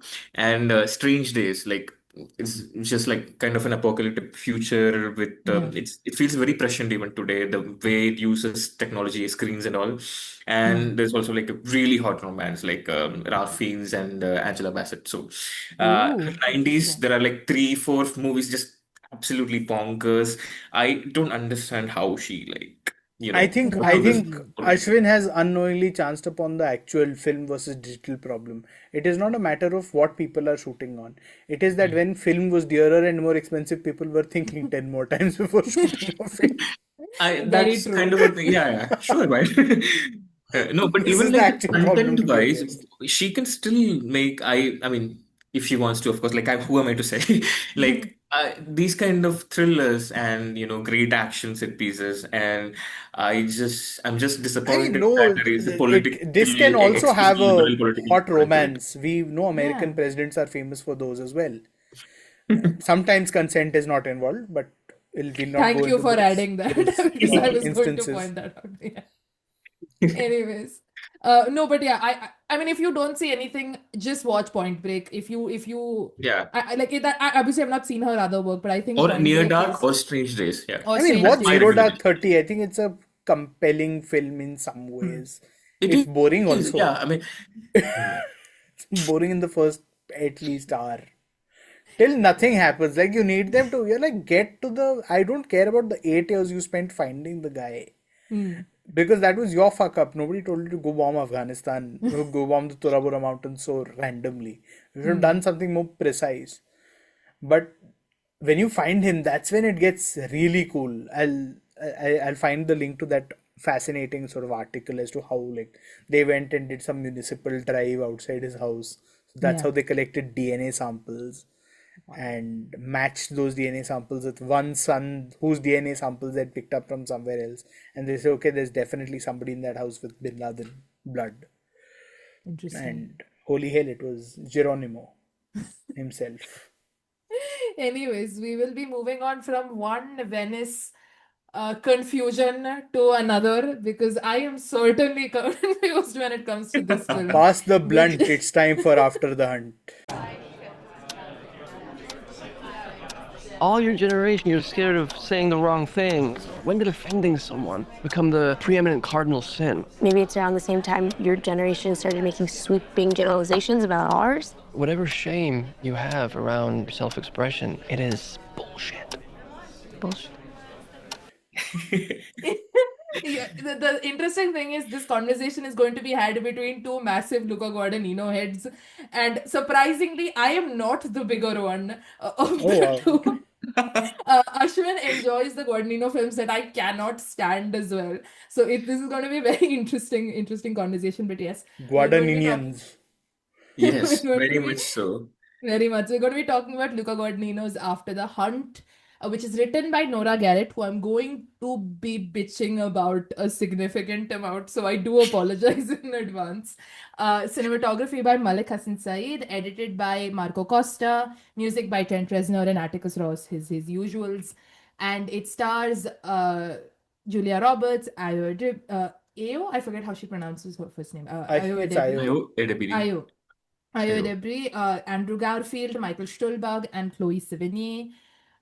It's an wait, let me find the IMDb. It says I love how we rate all our movies on Letterboxd, but description हम IMDb से उठाते हैं for whatever reason. I picked it up from Dhruv. Oh my god, these summaries are huge. I'm not okay. I found one. Okay, a college professor finds herself at a personal and professional crossroads when a star pupil levels an accusation against one of her colleagues, and a dark secret from her own past threatens to come to light. If you don't mind, Ashwin, I'm going to bitch about this first, and then you can come up with a defense and we can talk about it a bit. Absolutely. I mean, I'm not going to defend or anything. I rewatched it today and I liked it more than the first time. But I'm still Interesting. not like ready to walk into the minefield. Like, oh my God, this is like talking about this is like literally like jumping into a minefield. So Yeah, I mean, but it's going from like lukewarm politics to oh my god, the politics in I mean, this. anything I say can be held against me. So So I am going to Will act held as a human shield for you. Use my albeit extremely harmed credentials thanks to one Dhruv Krishna Goyal, but my like identity points of being a like queer, whatever, academic, so and so for playing defense, and then you can play off of whatever I say. That's yeah, we'll discuss. I mean, like you start and then let's see. Like, so Varun hasn't. Varun has not seen it. I would Okay. suggest It Varun not is. see it. It's one of my like people have things that they don't watch. I don't watch sexual harassment in academic places. Okay. Right. Sorry, Yeah. baby. Sorry? No. There's a movie called Sorry, Sorry, Baby. baby. That's also this That- only. Yes. That Yes. is also what we're going to talk about Oh, right that's now. Eva Victor's film. Yeah, Yes, Eva Vick, their Which film, Julia yeah. Roberts shouted out at the Golden Globes. the Now Golden people are Globes. watching, Yeah. I don't watch the Golden. Yes, come Nobody on. should. I mean, I I watched it sleep. for the fashion. I was looking at Yes. Owen We've Cooper's had a live Bottega stream with Veneta. Chris breaking down like what? Met Met Gala? Gala. With Dhruv trying to ask questions and turning it into a very press junket. God. No, I was there for like Owen Cooper's Bottega Veneta, like workwear look, and Tiana Taylor in Schiaparelli. I don't give two shits about the Workwear look, what was he dressed as a maintenance man? You actually pretty accurate description of his outfit. He doesn't go for like traditional suiting. It's very interesting. But anyways, with After the Hunt. So somewhere there's a maintenance man in a tuxedo working on a clogged drain. Sir, no repairman unfortunately is wearing a Bottega Veneta workwear look. That thing costs more than any of us will ever own in our lives, okay? That's a different matter. But anyways, so After the Hunt, like I said, I am obsessed with the work of Luca Guadagnino's that I love. I say that half of my personality is made up of 3 Luca Guadagnino films, that being Call Me By Your Name, Challengers, and Queer. Like, anything and everything you want to know about me, you can watch these 3 films and you know that's how much I'm obsessed with his work. And the stuff that doesn't vibe, that I don't vibe with, it's in a different degrees. After Bones and All, I really liked when it came out on a rewatch. I absolutely despised it. A Bigger Splash, I'm just lukewarm on, just because it's not my kind of film. That European art house thing it's a bit too distant for my taste. And Suspiria, I think, is really odd. It's sort of, for me, it doesn't find a balance. Like, I watched the original and I love it for how campy it is, but I think I'd like to rewatch it definitely. But it's I like it, but it's not at a love kind of thing for me. It's interesting, it's well made, but it's I'm cold on it, let's say. Are there any other of his English language works that I'm missing? No, I think that's it. We Are Who We Are, That I've not seen. the miniseries. Yeah. So I've only seen the major Okay. English language release. I've also not seen his Italian work. I think I Am Love is, I Yeah. think, one of the big ones. I've not seen that. So coming into After the Hunt, this is a film that is made for me. Whether or not I like it or not, it is made for me. It's about the philosophy department at Yale, and it's talking about like contemporary, like academic politics. There's probably not a film that's more custom made for me. So I was really excited going in. Also, you've got Costa and Reznor and Ross. So it is Luca's dream team. They're the people who made magic on, Queer and Challengers and such. So, but I think once the first trailer and clip started coming in, I was a bit skeptical. And Nora Garrett, the writer, is, I think, she's like a journalist or something, if I'm not mistaken. And it's her first, I think, professional screenplay that she's written for Guadagnino. And I think my biggest problem with this film is the writing. I think it is really poorly written. And I'm going to talk about this in 2 ways, right? So there are 2 things about the film generally. So as described by the IMDb summary, it's about this sort of academic politics at Yale. You've got Julia Roberts and Andrew Garfield, who play these 2 two sort of philosophy professors who are aiming for tenure, and it's going to go to either one of them. You've got Michael Stuhlbarg. Julia Roberts at her age is still not got tenure. She's still not got tenure. They're supposed to be sort of best friends for like a long time, and Michael Stuhlbarg plays this Julia Roberts' husband, who's like is a therapist or psychotherapist, I think.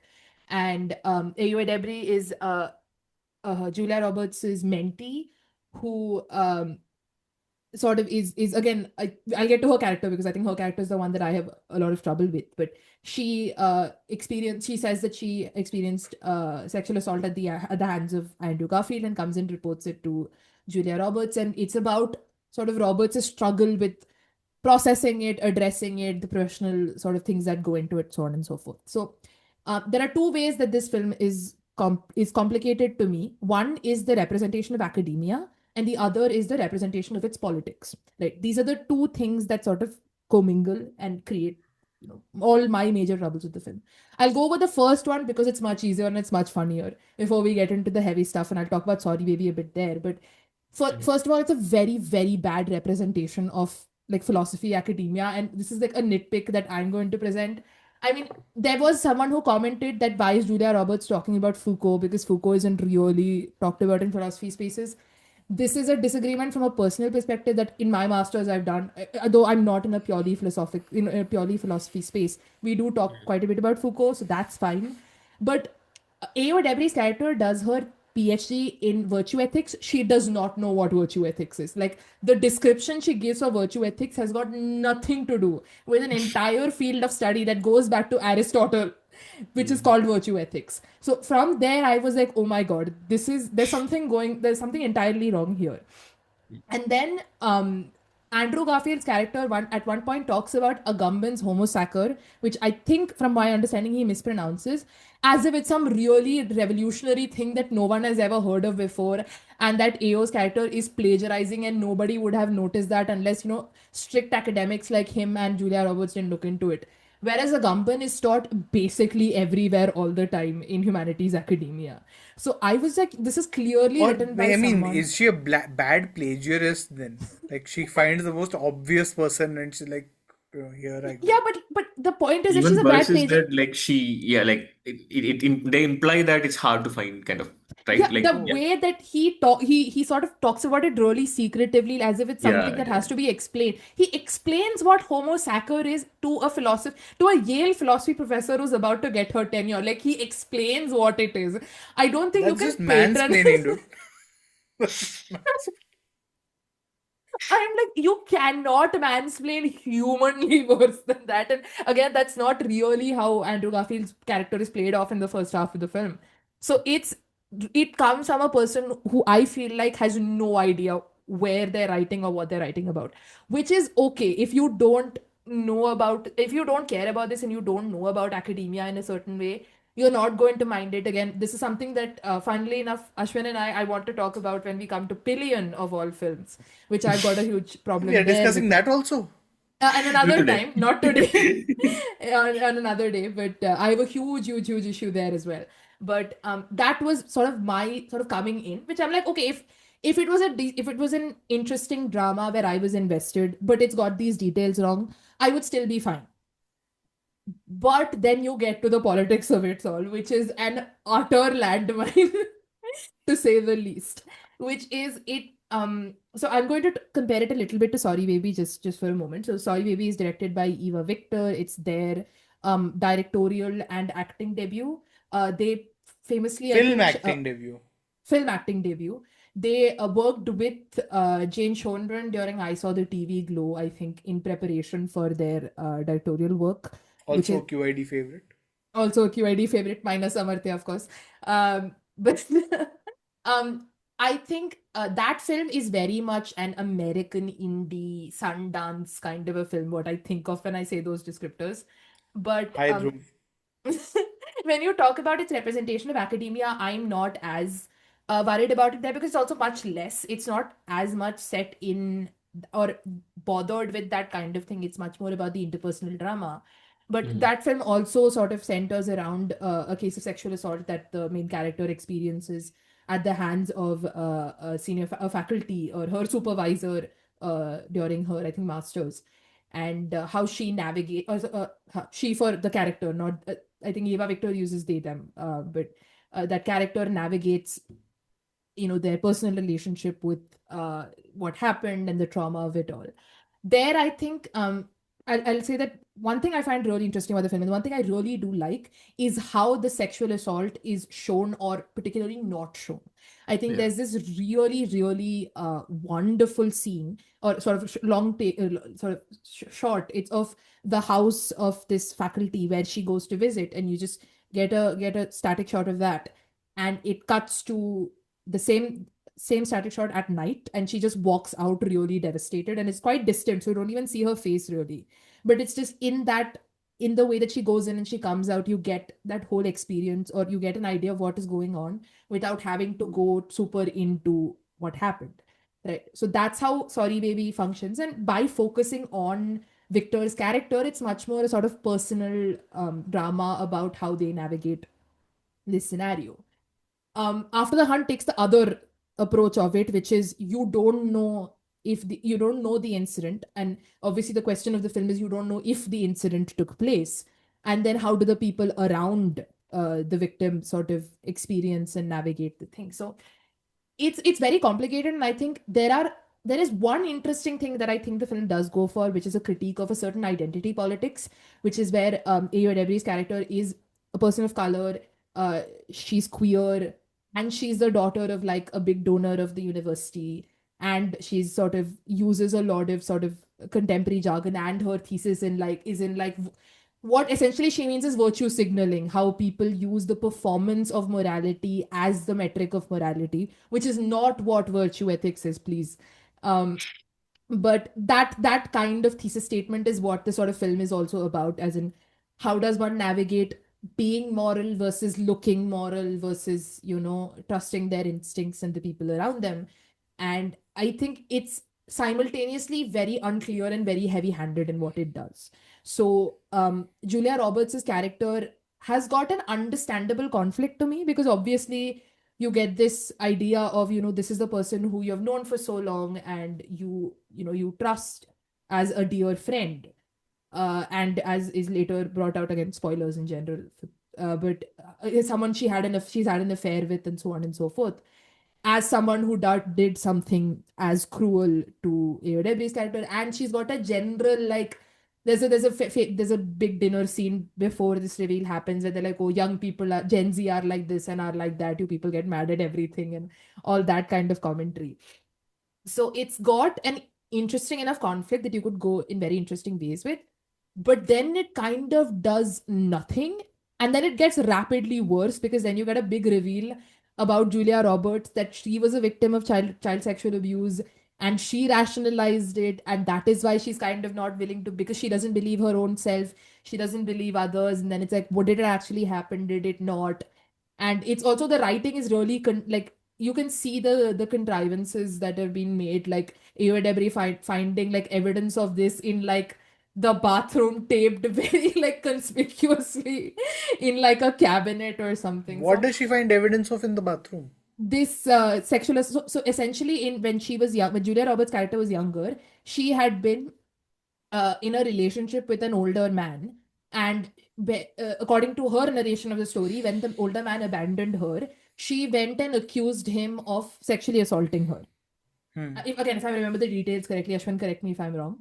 But then later she retracts the statement. So it's about, okay, how this person then accused and then retracted the statement of. So there's like a news clipping of that she has And it's got. in that bathroom randomly.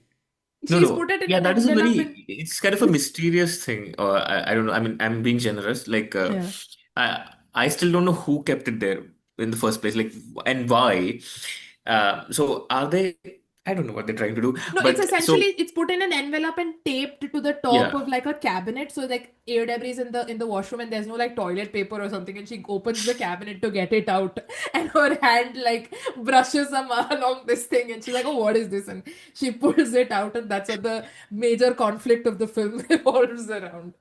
Yeah. But yeah, so there's been, and I'll pass it over to you, Ashwin, because I think that's where the discussion will sort of start. But I think there is something really complicated in what, especially like I read this really interesting piece by a trans masculine author about Ayo Edebiri's partner in the film, and how their sort of body is depicted, and how they are sort of, even more than Edebiri, a vector of everything that is wrong with the times. Almost it comes off as you know, and sort of how they're you know, it's again, it's a transmasculine body that's on display. I'm not getting the details right, and I will link the article down, but it's very interesting how they sort of explore it. But Okay. essentially, the idea of, you know, how do you believe, you know, of believing victims, how do you actually practice believing victims and navigating, you know, your interpersonal relationships and your relationship with the assaulter in question, and then how it's resolved at the end, or it's more sort of closer to resolve with the interaction between Andrew Garfield and Julia Roberts at the end, which sort of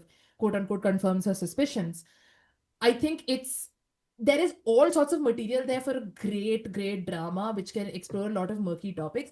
I just think the writing does a very bad job of it. I think the dialogues are really clunky and sort of pontificate on it in very simultaneously headliney, like clickbaity ways, and sort of we are philosophy professors opining upon the state of the world kind of way. So it doesn't really find a middle ground. It doesn't find its footing, and it doesn't hold a clear philosophy. I think that's my biggest problem. If I were to summarize it, to say that when we talked about, say, One Battle After Another, we talk about Eddington, we talk about these films. They sort of do a quote unquote both sides, especially something like Eddington, which explores both ways that the left and the right are navigating the heightened times. But it comes from a very clear political stance. It believes fundamentally in an ideology, and it colors the way that it depicts either side. I feel like this film doesn't know what it actually, like the murkiness of the situation, it also sort of resolves to not having a standpoint, and then be like, oh, you can think about it this way as well, you can think about it that way as well. And I think it makes for a really dull and annoying experience, to be very honest. I've not talked about the filmmaking, but I think Ashwin will get into that. We'll pick up from there. I've been yapping a bit, but yeah. Over to you, my friend. Um, so for me, yeah, I agree with the writing being, overwrought and clunky at the same time. It's just, yeah, it's a lot of mess. But I kind of like how Guadagnino treated it, like how it is made. Yeah. Like I was really confused the first time. I'm still a bit confused. But today, when I started watching, I felt like there is a comedic element to it. Yeah. I mean, the first on-screen text is, it happened at Yale, in the Woody Allen font. So I'm like, this time I just like instinctively just laughed, like when I saw that. Like the last time I was expecting a serious drama thing. I didn't really Yeah. think of it that way. But in retrospect, when I'm watching the second time, I'm like, oh, I just laughed. So like that's how like my perspective shifted a little on the Yeah. rewatch. So now I started seeing it as a very weird comedy of manners kind of thing set in the academia. The academic thing, I have no background, so I don't understand anything. So I am like blissfully ignorant of it. So Yeah. I guess like Chris's concerns are valid, like especially if it is so blatantly, stupid. Anyway, but my so I'm of course definitely watching this for Luca, and I'm looking for his things, the Yeah, Luca absolutely. elements. So as all of his movies, like literally all of his movies, I can spot the, you know, hints of like desire in this one too. Yeah. Like it's like desire quadrilateral kind of thing with Julia Roberts, her husband Michael Stuhlbarg, then there is Andrew Garfield. She's having an affair with. IOW is like she kind of worships Julia. There is a sexual component to it, which is confirmed later on. That sort And of want she versus want to be sort of yeah, thing. and she also flirts with Andrew's character also. Yeah.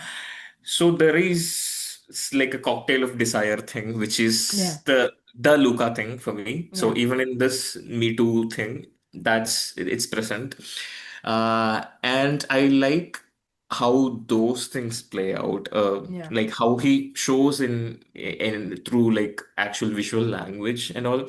Like when there's a scene where like Io and Julia hugs, and we see it from the back of like each other. Like it's Yeah. like a short reverse shot of like from behind the back of their heads, Yeah. and we see her like Io like smell her hair, like So you see things like that, and when in the initial there is a like party scene where it sets the scene where like Yeah. they introduce all these characters and how these people are positioned, and how the other person looks at the interaction between the other two parties, like how Stuhlbarg looks at like whenever like Andrew and Julia are sitting on the same couch and talk, Yeah. and there is a scene where like this Michael Stuhlbarg and Julia are sitting in a room. In the next room, like you see partially where like Io is flirting with Andrew, and that bothers like Julia a little bit because two reasons, because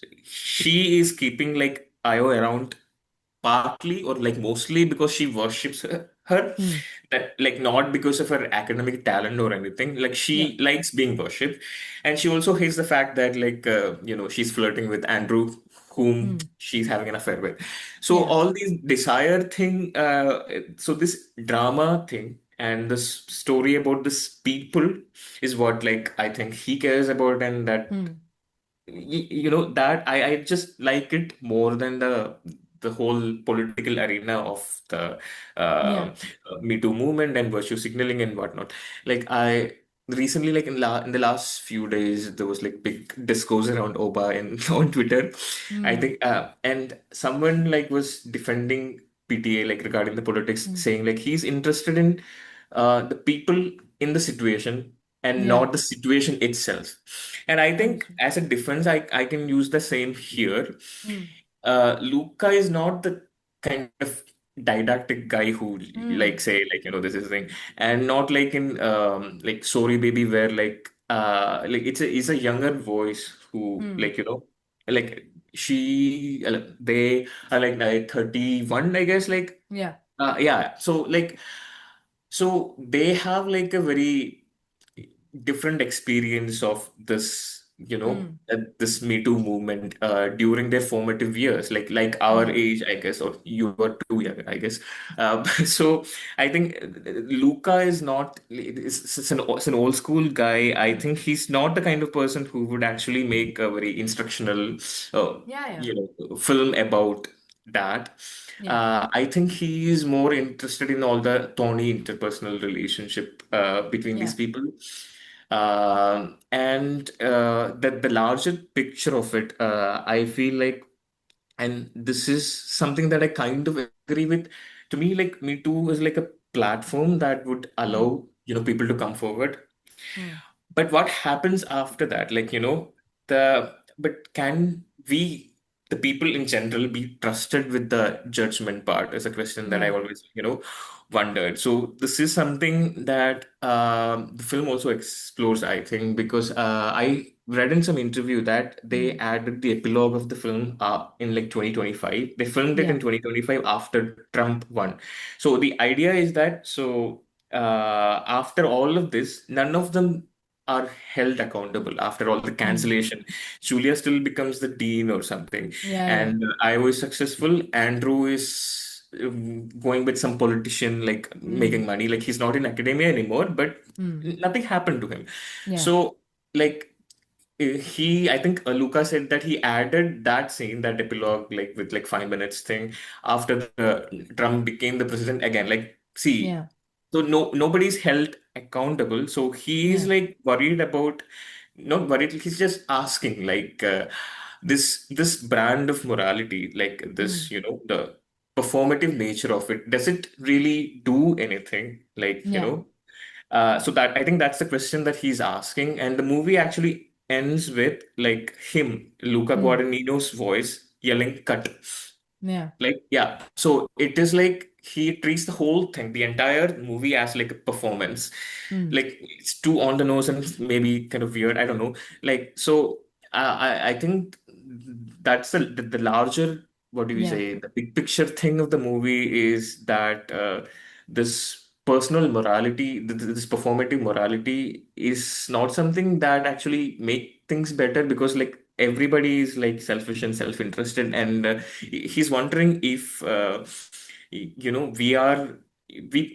generally people, are we like like good enough to be trusted with something like that, or do we need like an actual proper justice system to deal with, or should Mm. we like dismantle the foundation of all kind of discrimination that is like caused by the consolidation of power in terms of like gender, race, and like money, of course. So Mm. like I don't know if he explicitly asks about that part, but like he's questioning like whether the current approach to it, like Mm. the whatever cancellation thing that we the people actually like dole out as kind of a justice, does it Yeah. mean anything? Does it have any positive consequence on like society at large, or like is it a deterrent, or is it doing anything good to the victims, or Yeah. I feel like this is a really coherent movie based on the script should be asking. I'm not entirely sure it is fully successful at asking that,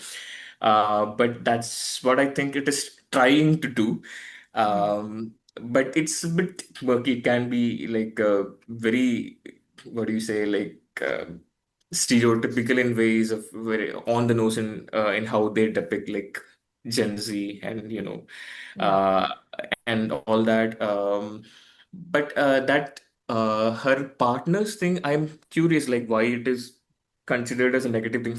My understanding is that's one of the few character, probably the only character in the movie who is shown as like a actually nice person. And my understanding was that like Io's character having a non-binary partner was part of her like performative nature, because in the epilogue, when Julia asks her like how are they doing, like yeah, she's like, no, that didn't work out, they are doing well professionally, but now I am dating an older woman, right? Like so I felt like that relationship was to show Io's character's performative nature.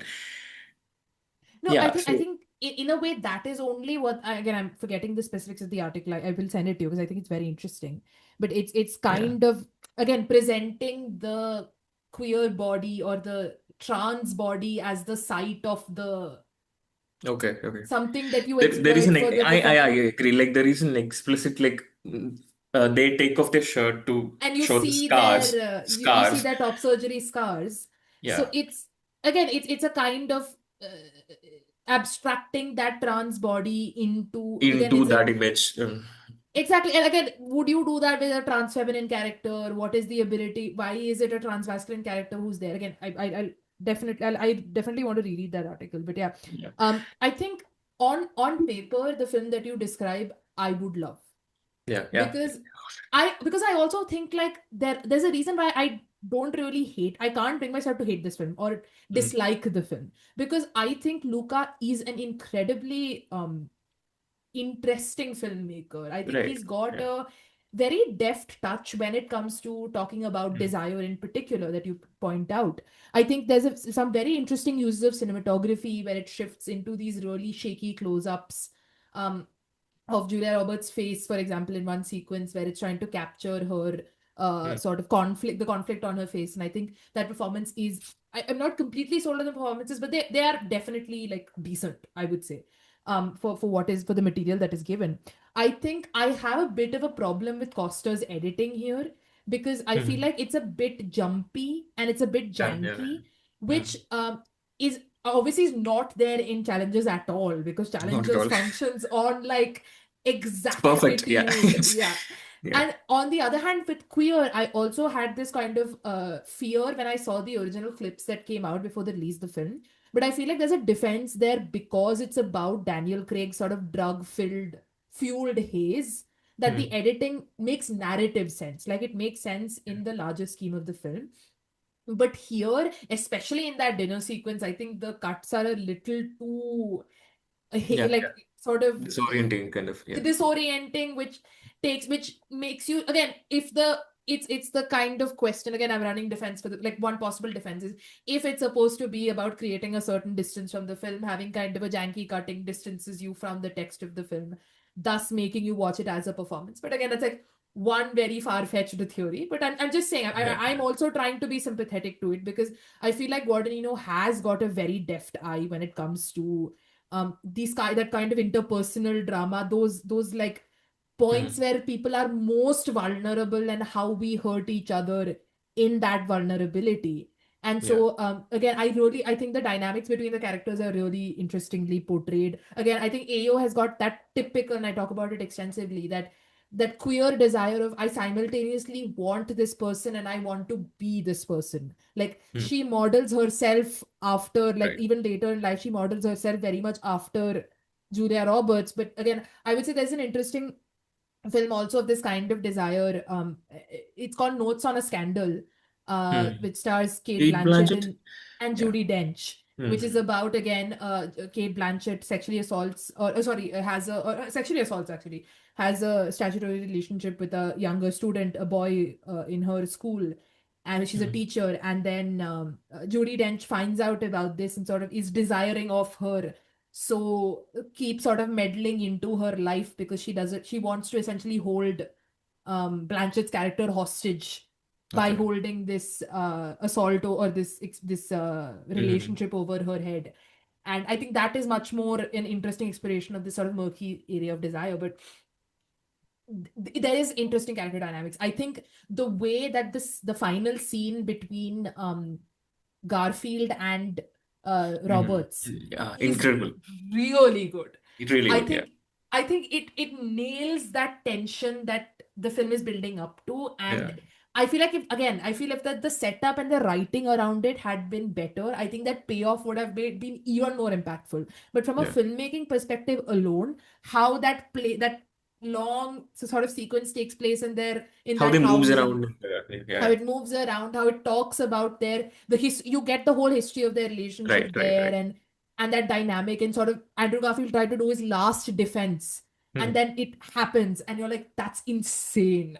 Right. So I feel like it's got the elements to make a very interesting film, but I think the specificities of the writing, again, if you wanted to create an It's All of a performance kind of a thing, I think you could have done it with a less inflammatory subject, which again, I don't like this kind of criticism, but I'm just saying Yeah. that you are creating possibly very unethical or like morally dubious filmmaking itself by approaching a sensitive topic in such a way, especially again after after Trump coming back, when the sort of backlash to the backlash is now manifesting itself, and people are being because I feel like this film is a bit dated on arrival. I think it would have made sense in directly that kind of post Me Too, or just in the post Me Too era, where the backlash, the conservative backlash to Me Too had manifested, and then we were reflecting on that murkiness, because yes, there's very much an identity politics and sort of blanket moralizing that took place at the time of Me Too, which was then made complicated, which was then again made complicated. But I think we have now received the backlash even to that backlash, where Right. we have these ideas where you can simultaneously, you try to hold simultaneously that you believe the victim, and innocent before proven guilty, and not the other way around. I think not to say that anything is any better, but that we have as a discourse moved beyond where After the Hunt stands. I think this would have made sense in 2019, 2020, even in Right. maybe 22, 23, but I think 2020, late 2020, or even mid 2025 is a bit too late. And it's either you can say it's banal at this point, or it's tired. Like, it's one of those two things that and by not holding a clip, I don't want it to be didactic. I hate didacticism. That's not what I'm here for. Yeah. But without a coherent positionality and this kind of wishy-washy, oh, everything is a performance, it's a bit of a cop-out, I think, of navigating something that is very complex. And I think, again, with something like Eva Victor, because it's much more clear of where they're approaching the text, there at least that question is less murky, and it's more about, okay, how does the drama play out, and what is the performances like, and what is the way that it manifests itself. That landmine it avoids. But here, because you refuse that perspective and very blatantly refuse it, then navigating, I think, at least ethically or morally, if you hold that as an important value, becomes much more complicated and complex. Yeah, absolutely. It definitely is dated. I mean, see, when Eddington says like hindsight is 2020s, it still like resonates so well, like how the movie ends, and like it ends with the AI data center thing. It's so prescient and just speaks to the time like very precisely. Even now people quote like it was like predicting stuff and all. This one, it's not like that. This is like Mickey 17 or like House of Dynamite in terms of the timeliness. Like it's from a bygone era. Like we are like 5 years too late. Absolutely. So my pleasures of it is mostly the dramatic thing, the specific actors involved, and the auteur thing. Like this is a theme that he's interested in, so I like him so much. So I enjoy that part of it, and the actors. I like the very weird way and Andrew Garfield has played this character. Like he's charming, but it's not really. What do you say? You're not really attracted to him, but he's charming in a very evil kind of way. And Julia is like incredible as always. I don't know, like she's not supposed to be a likable character, I suppose. It comes out that way. And Stuhlbarg is like a very, what do you say? He's fed up with the kind of power dynamic that they're having, but there's no way he can come out of it. Like he knows that, she knows that. So that power dynamic, I really, really like it. Like Yeah, he yeah. does a lot of fun things, No, but the way he sometimes what Stuhlbarg is in a different movie altogether. It feels completely like he throws tantrums like a child, like because that is the only way he can do anything. That's the kind of Yeah. relationship they have, like a mother son kind of a relationship. Yeah. That's yeah. So it's very interesting, like how the power dynamics with Yeah. between all of these people. It's just so fun. Yeah, No, but yeah. as a larger political thing, it doesn't really speak anything of Yeah. value to the culture or anything. Like you can just, I don't know, like just within the filmography of Luca, like you can say, like, he did something like this with the Yeah. script that he got. It's not something that he's passionate about. It's one of those Absolutely. journeyman kind of thing. Yeah. And how he infused his filmmaking things into this pretty outdated, boring kind of script. So in that way, I find it enjoyable, and I like the Yeah. drama. At that one scene you mentioned, the final scene between Yeah. Jude and Drew, it's just so Oh, wonderfully done. And yeah. yeah, I think we're but definitely talking about like two films here, and one film we hold, like both films we agree on. We just right, one perspective takes on more for both of us. Like you're able to keep the politics of it aside to focus on right, Guadagnino. yeah, I am too weighed down by that to like I can appreciate it, absolutely. but it colors the way I approach the whole Yeah, text. yeah, But definitely. See, if this were not Luca and some other filmmaker, I wouldn't have given it a second chance. So like, I am absolutely, just outright saying that, like, I am giving this a chance, such a generous reading, because it is him and it's a filmmaker that I very deeply, deeply care about. And it's a 2.5 hour movie. Like this, I mean, I totally see why people completely hate it. Like, why is it 2.5 hours long? I don't know. But I didn't find it boring even on a rewatch. I was yeah, just really into the weird performances and all, like some offbeat humor and whatever. And I was also yeah, trying to find clues and all those things, and how, if they're doing anything, there is some coherent theory to the cinematography and all. Like, I wish yeah, David Bordwell was alive. Like, he would have written about movies like this, like with the yeah, like screenshots of like all these blocking and all those things. And even if he yeah, hates movies, he writes about such things. I wish yeah, someone wrote about this movie like that, because I cannot offer anything. Like, I mean, I'm still not clear about it, but yeah, I find the cinematography very interesting, and the use of music absolutely. too. Hopefully, someone who is actually academically into that such deep details of cinema, like, writes about it, and yeah. Yeah, I think yeah, I think that wraps us up on After the Hunt. I'm going to throw this to Varun now because you've been quiet for quite a bit, but we will I've been go listening from to you one. guys. No, I obviously, but we're going to go from one strange film about raging narcissists and assholes. I'm shooting myself in the foot here.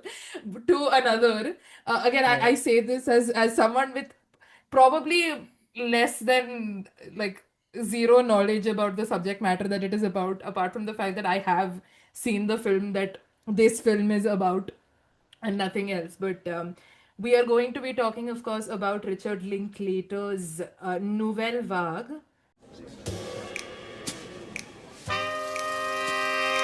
Celui qui est au milieu, c'est Truffaut.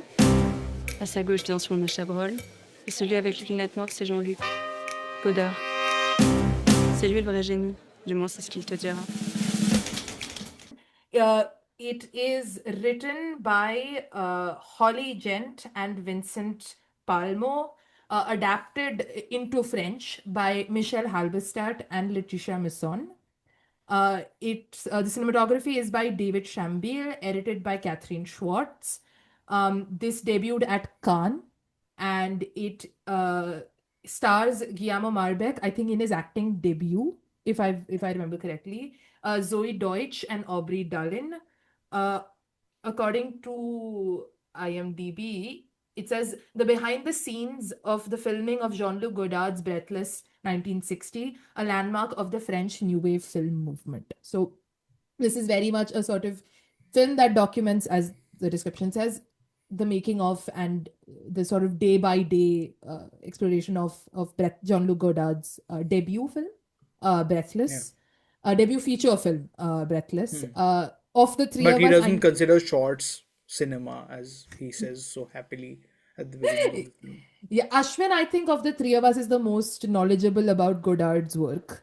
Um, Um, I, don't- I don't know, but yeah, I've seen like quite a few, I guess. Yeah. yeah, I have seen one, I've seen Not watched Breathless, it. and I have seen one short, which is I think one of his last, which is I think the trailer to a film that doesn't exist or something it's Oh, okay, called. okay. Those are the only two pieces of his work that I've ever seen. This one, Breathless, I saw to prepare for watching Nouvelle Vague. So that is where I'm coming from. And I think Varun has watched none of his work, so he's sort of going into it I'm more a Jean-Pierre Melville fan. so you can Oh, sort of pick up from there nice. and we'll Yeah, we'll let, explore let it him further. start. Yeah. Yeah. So I think it's more important, in at least in my view, to not have watched the original material, simply because if I like it, I don't want that to influence my ability to assess this one. And it's supposed to be a coherent story in its own right. Sure, Yeah. there'll be little nods and hat tips, but those I can always appreciate after the fact as well. Mm. Immensely forgettable film, which is unfortunately like a thing with me and Linklater. I have not been able to like enjoy any of his work wholeheartedly. I've watched I think 5 films or 4 films, something like that, and this is just like one more for the record. But yeah, I mean, I found nothing particularly. The thing is, filmmaking in itself is it's only interested in photography. Mm. So sure, we go into pre-production a little bit, but it's primarily interested in those 23 days that he spent on floors shooting the film. Filmmaking is so much more, right? Because the film places so much of an emphasis on, oh, how we're going to dub this, or the editors are not convinced of how he envisions the final film. The film is remarkably uncurious about those things.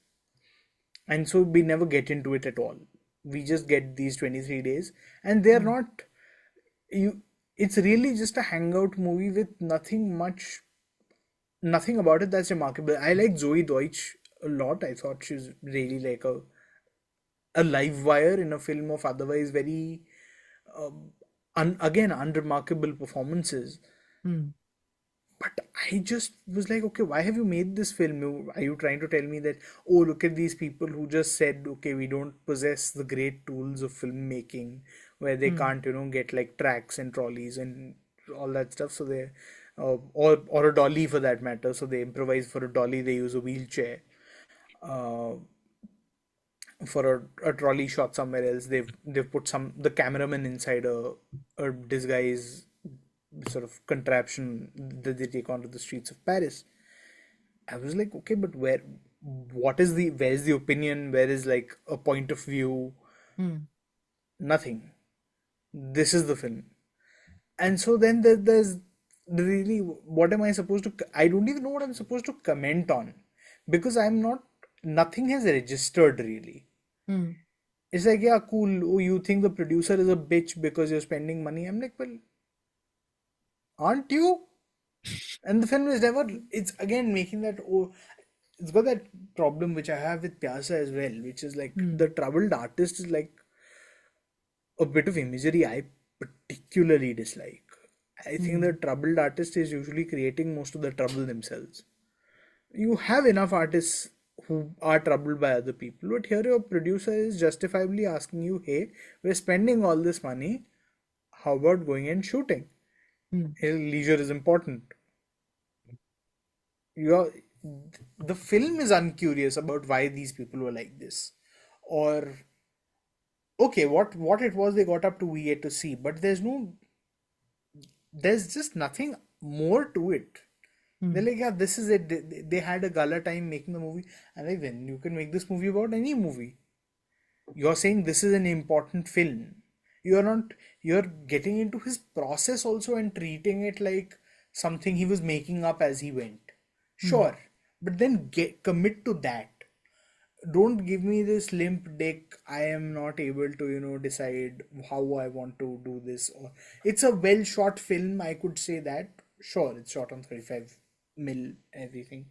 But I was just like, yeah, cool, dude. I'm really not going to watch another movie you make at this point. 5 is enough, yeah. Like I can't be expected to sit. You don't like the and watch Before this. movie? I watched the first one. It didn't do anything to me, so I was like, okay, I'm not going to watch anything after this either. If it did a little bit, maybe I could have suggested the second one, which is superior. But So I watched. That's the one I like the most. Hmm. Then I watched Hitman, and I was like, this is boring as shit. Then I watched Blue Moon, where I was like, this guy is such a whiner. I can't tolerate him. And the film is a play, and a lot of people love Blue Moon. Oh, yeah, I know. Chris loves Blue Moon. Yeah, Drew also loves it, I think. Yeah. Yeah, I'm usually at odds with the two of them only over the cinema I like. It was too much of a play kind of thing for me. Yeah, So I was like, this is a play. I don't give a damn. You're not making me. I'm not impressed by any of this. Yeah. And now this was, but at least with Blue Moon, there was something happening, which is, I mean, I may have been annoyed by it, but at least something was happening here. It's not even casual enough to be a fun hangout film after a point. Yeah. You're like, if that's all there is to the story, great. First of all, why are you making it? Because films about filmmaking are a pet peeve of mine. I really enjoy The Player. I quite enjoy Tismar Khan for what it's worth. Even though that is a film about the making of a fake film. Which then turns out to be a real film. The real film also, yeah. With no light, no gaffer, no sound dada, nothing. It's just these three idiots and their And it boss. becomes Ye To French cinema hai, ये isko तो watch. French cinema है. So it's, and there are other films that are, I don't know, some productions that are more dramatic. Jaws. I'm sure I can't rattle names of European cinema in the same way, but Apocalypse Now is a great making of. Your lead actor almost is fired, the director almost dies. You're essentially exploiting the labor of the people of Asia. Over here there's no drama, there's nothing to get behind. So I was like, okay, cool. If the film is going to be so flaccid, I'm also going to talk about it or think of it in that same way. There's nothing for me to go on.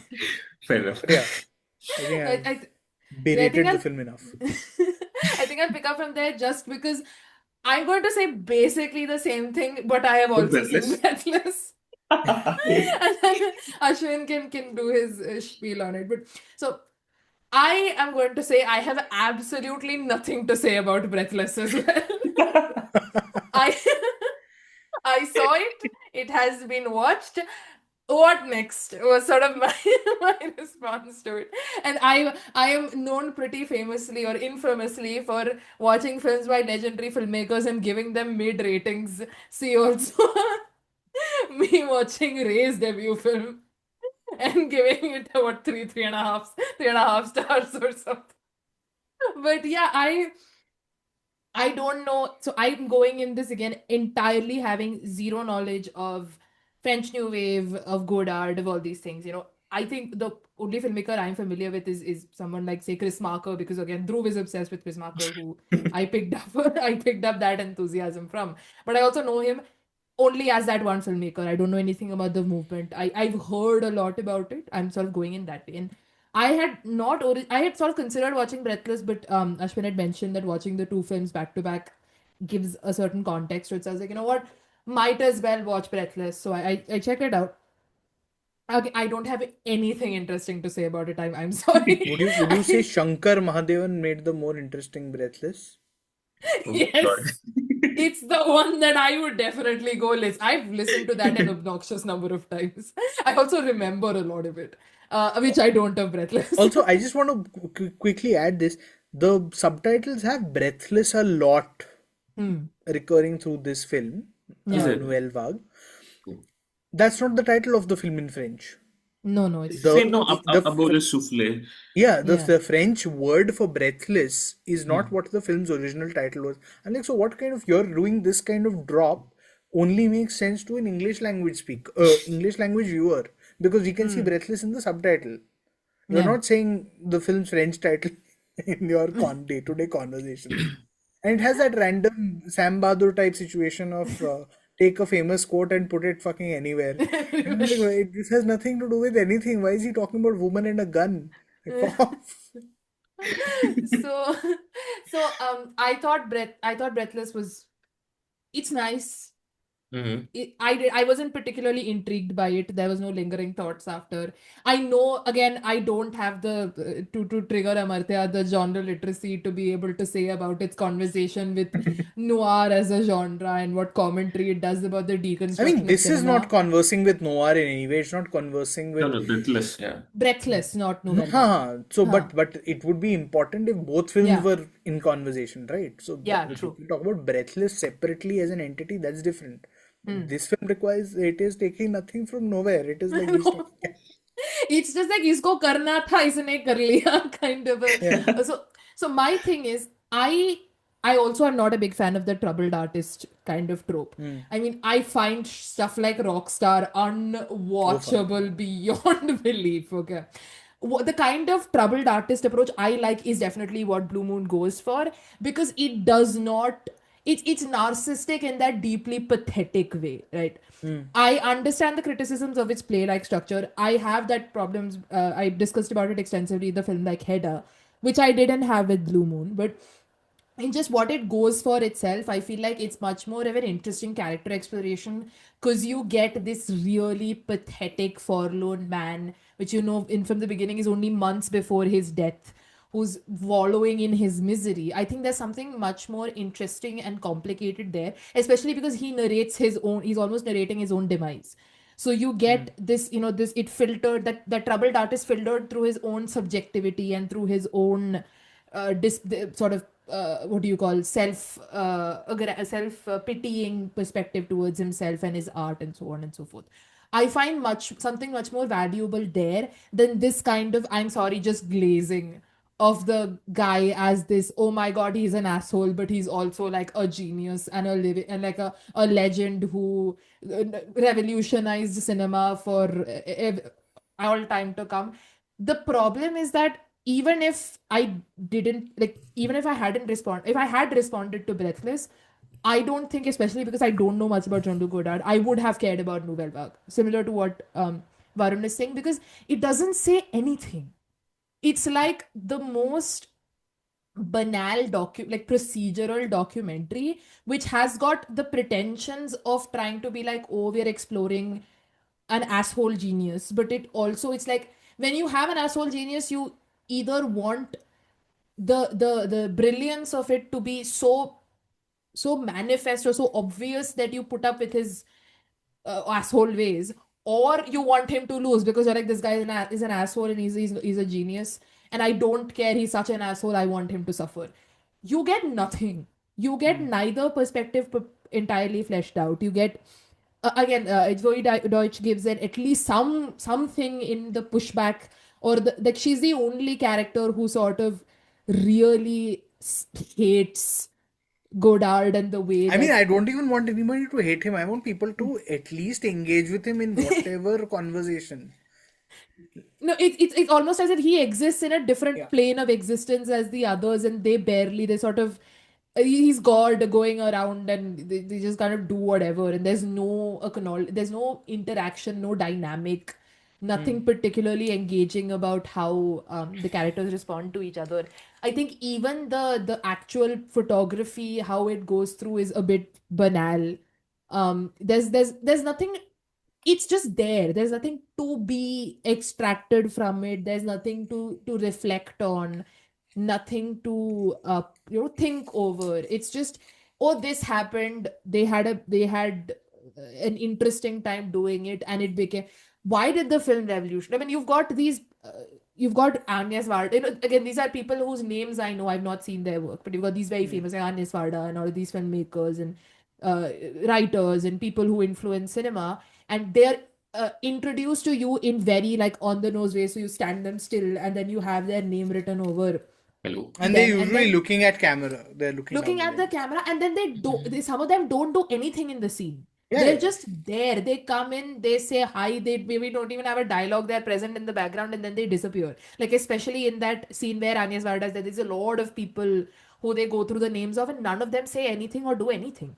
And you're like, what was the point of that, right? And I very derogatorily before we started this recording referred to it as Peter Hujar's Day for Idiots, which Peter Hujar's Day is this really interesting drama that again we talked about in a previous episode by Ira Sachs, which has two characters who know each other and who know of the world that they're speaking of, talk about very specific people, personalities, and events in a particular milieu, and it doesn't bother to show them, explain them, it doesn't cut away a single time to any flashbacks or representations. It's just in that conversation, and it's your job and up to you if you want to pick up and Google who they are or think about them later on. But here it's hand holding you, but also not doing anything with it. So I find it as a too much of a nothing burger of a film that I can't bring myself to care about.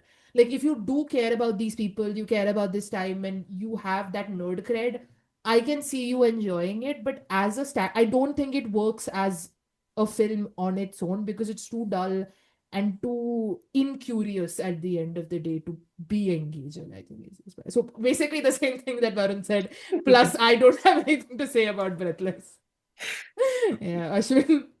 Wow, that's the tall order. But yeah, so I mean, I like one thing like Varun said was like it was a hangout movie, and I kind of enjoy it as a hangout movie only actually. I don't see it as like a again like one point both of you mentioned was the troubled artist thing. I actually never thought that's what the movie was going for until you Yeah. guys mentioned it because like uh he doesn't I that character didn't come across as an artist as such. Like he was a film critic and his close friend had just made the 400 blows and which went big at Cannes, but he just wanted to like I don't know, like contribute. Like he had a lot of thoughts about how cinema is going. He cannot write a screenplay. He doesn't really have any story to tell. He doesn't have anything personal to like. Again, like being an artist, the whole troubled artist thing is like they have something on their mind and they don't like they don't have the opportunity to actually let it out in some way. This is not a scenario like that. Godard was like an iconoclast. Like he wanted to like opposed like the conventional uh, things that were happening in cinema that were like it basically like filmed plays kind of thing. Everything is set indoors, and French cinema is like following the whatever is happening in American cinema, the noirs and everything. So he wanted to take the movie outside. He wanted to go against the grain in every single way, like cut the movies into like jump cuts, whatever. No distinct characterizations. There's no plot as such. Breathless has nothing really, honestly. So it's just, like shots of cool people, smoking and sitting in bed. And so I never really felt like Godard is kind of a troubled artist, like even before or after this movie, actually. To me, broadly speaking, this Nouvelle Vague really worked for me in a way that like it felt like there was a kind of a joy in the filmmaking. Uh, I mean, so the central figures of the movie are like Godard and his lead actors, Jean-Paul Belmondo and like Jean Seberg. So Seberg and Belmondo, they have their own like ideas about what they want to be as actors. And Godard really doesn't know anything. Like he doesn't have a story to tell. He doesn't have characters or anything. In a passing moment when they're shooting in the streets, somebody asks him like what the movie is about or something. He tells like he's making a documentary of like Seberg and Belmondo playing the characters in the movie Breathless. Like this happens in Nouvelle Vague. So that's how far he cares about the fictional aspect of the movie. He cares about the form, I guess, in some way, and how the movie is made. So, like to me, the film is about like the collaborative nature of art. Like they don't all get along very well, and somehow they push each other in some different ways, and they just end up with a film. And that film happened to be Breathless, which became like considered as one of the greatest films ever made. So I like that this making of doc is so anonymous. Like, it's not as eventful as a documentary about Apocalypse Now or like Megalopolis or Jaws, but I like that. Like, for example, for me, like until I watched this movie, like I had an image of Godard in my mind, like this like very serious figure. He changed cinema, that kind of thing, and his movies are always like very political, like very cerebral, and more often than not like very cold. So that's the kind of image I had of him in my mind, and he's also like very famously reclusive in his later years. So but when it came to this movie, like what Linklater wanted to do was like he portrayed him as a more playful figure. And I felt like what he was trying to do is like, this is how this guy, this legendary filmmaker, Jean-Luc Godard, made a film like Breathless. This is how disorganized, chaotic, and stupid, and how this is how obnoxious he was. This is how aimless it was, and that turned out to be Breathless. Then you can also make a movie like the joy of filmmaking. That's what I got. Like when I watched that movie, I was like, oh my God, this is how. Like I'm not naive enough to believe that that is actually what happened during the set. But what Linklater wants me to believe is that this is how it was. Like, it was not like a very strict screenplay with very perfectly storyboarded, like, scenes and all. It's just a bunch of people playing around, skipping shooting days. And there was some central conflict between those three people who are artists. And through those conflicts and collaboration, something interesting came out of it. So whether or not that was interesting is a question of how much you can appreciate Breathless. Actually, that this is why I kind of wanted to like. Uh, I suggested that it's better if you watch Breathless before.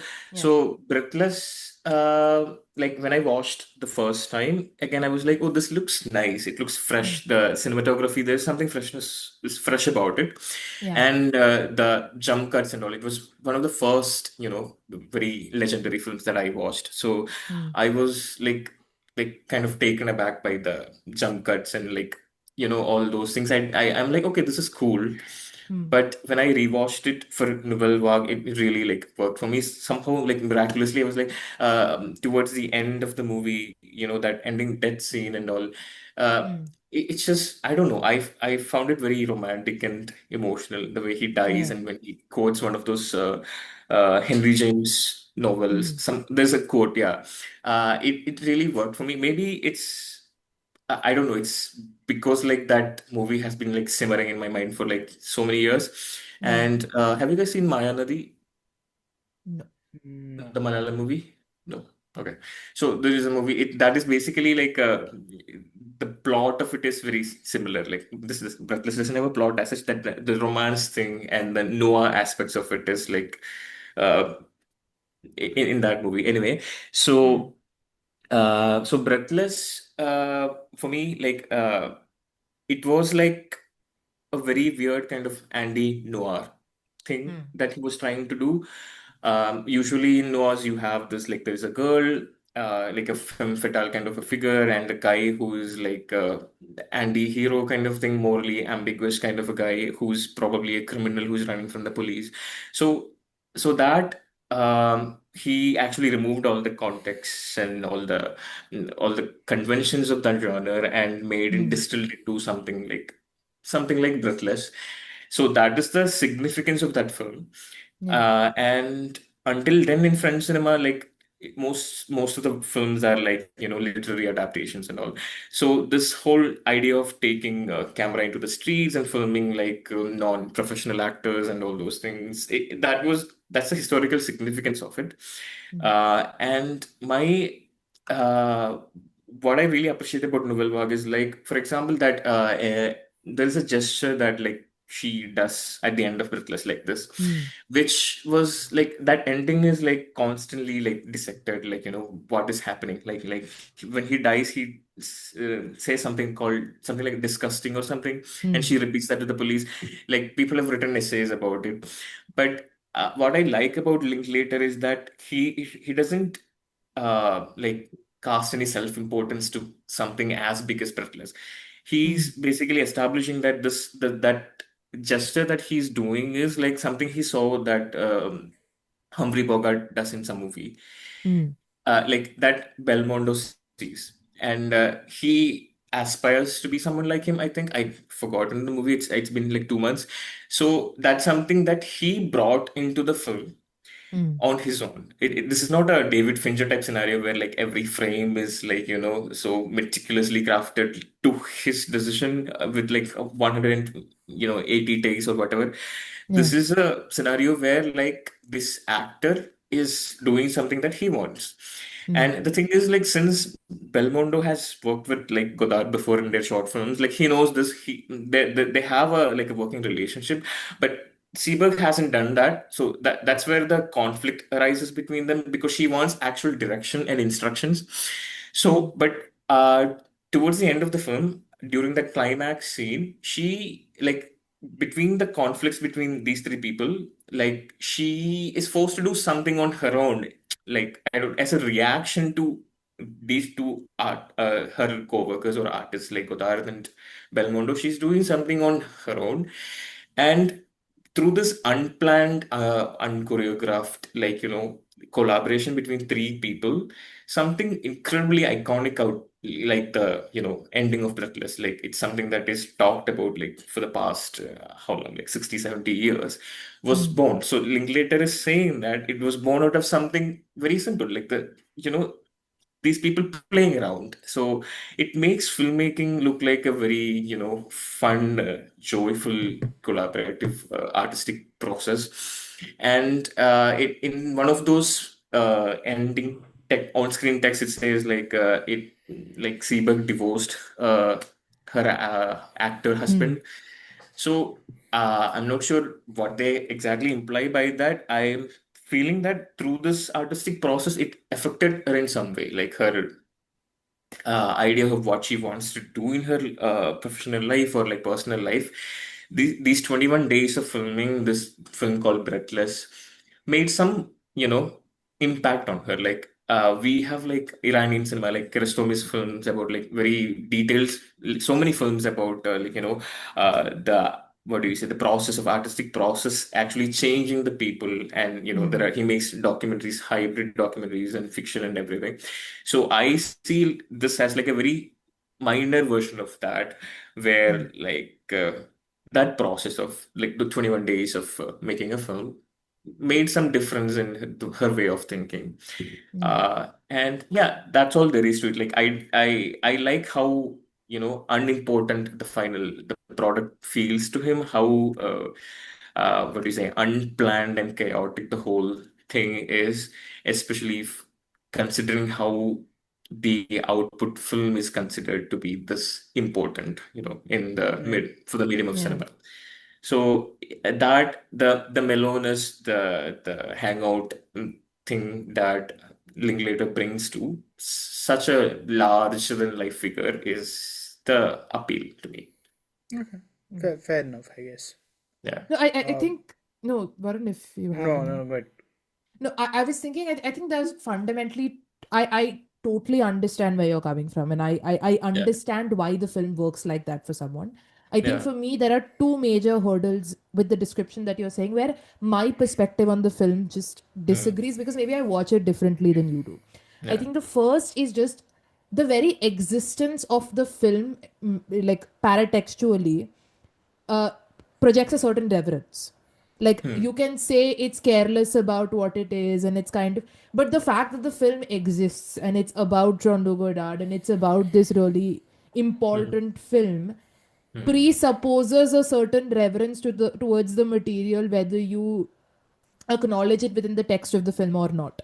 So I am not able to, at least as a viewer, able to approach it as a text which is exploring this dichotomy between this important text that was made in a very chaotic fashion, because clearly you find some value or reverence in the chaotic way that the film was made that led to this kind of thing, however accidental you may ascribe it to be. And obviously, Godard is this figure whose name, naam hi kafi hai type of thing. So that to me there is a cognitive dissonance between these two, that the as we said with earlier, it's that the message that it is trying to convey and the way that it is conveying it are inherently contradictory with each other.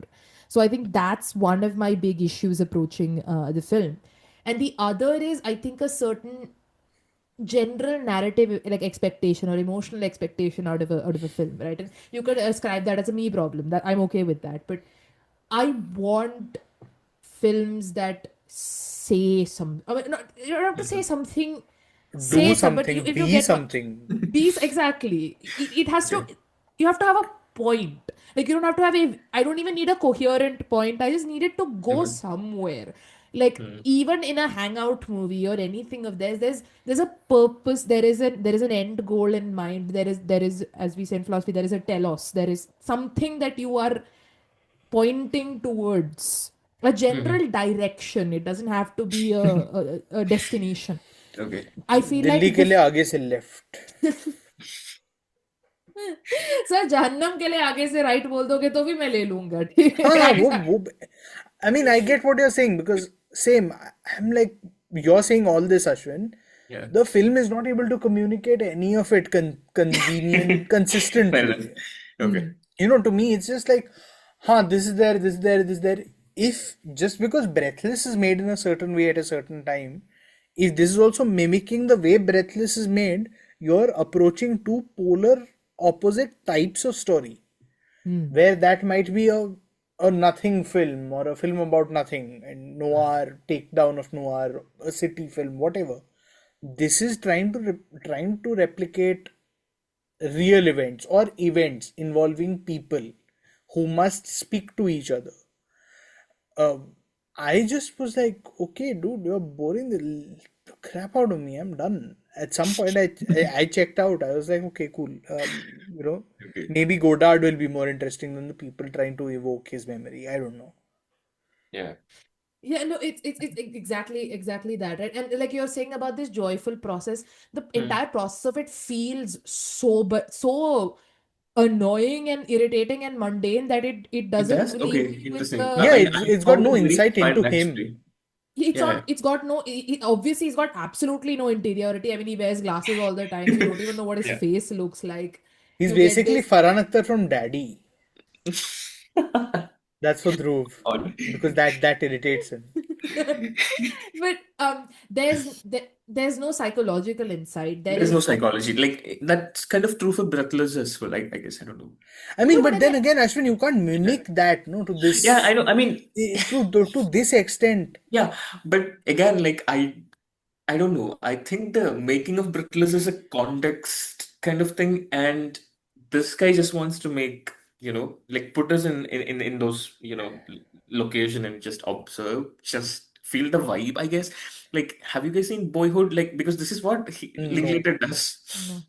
He's also making some movie that's due out in 2039 or Yeah, whatever. like Boyhood, so you guys haven't seen. Yeah, No, I know that is of also it. like, I I think you guys haven't will seen it. hate it because it's again like it's so funny. I recently heard about like how it's about some random, it's a biopic of some random white boy Yeah. growing up, kind of exactly that. There's nothing extraordinary about any of those characters.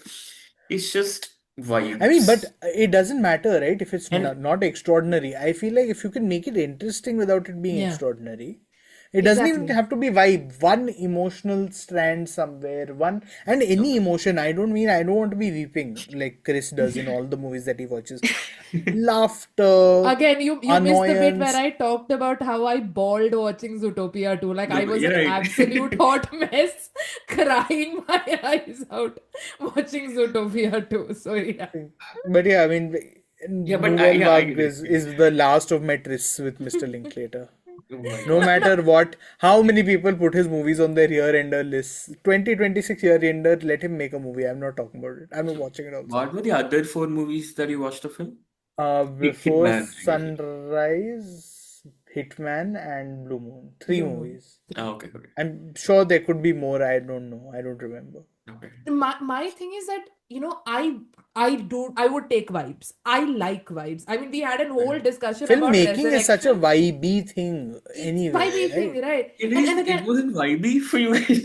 I mean, I don't. No, I was like, I these people, did. nobody except the camera guy knows what they want out, and the continuity supervisor.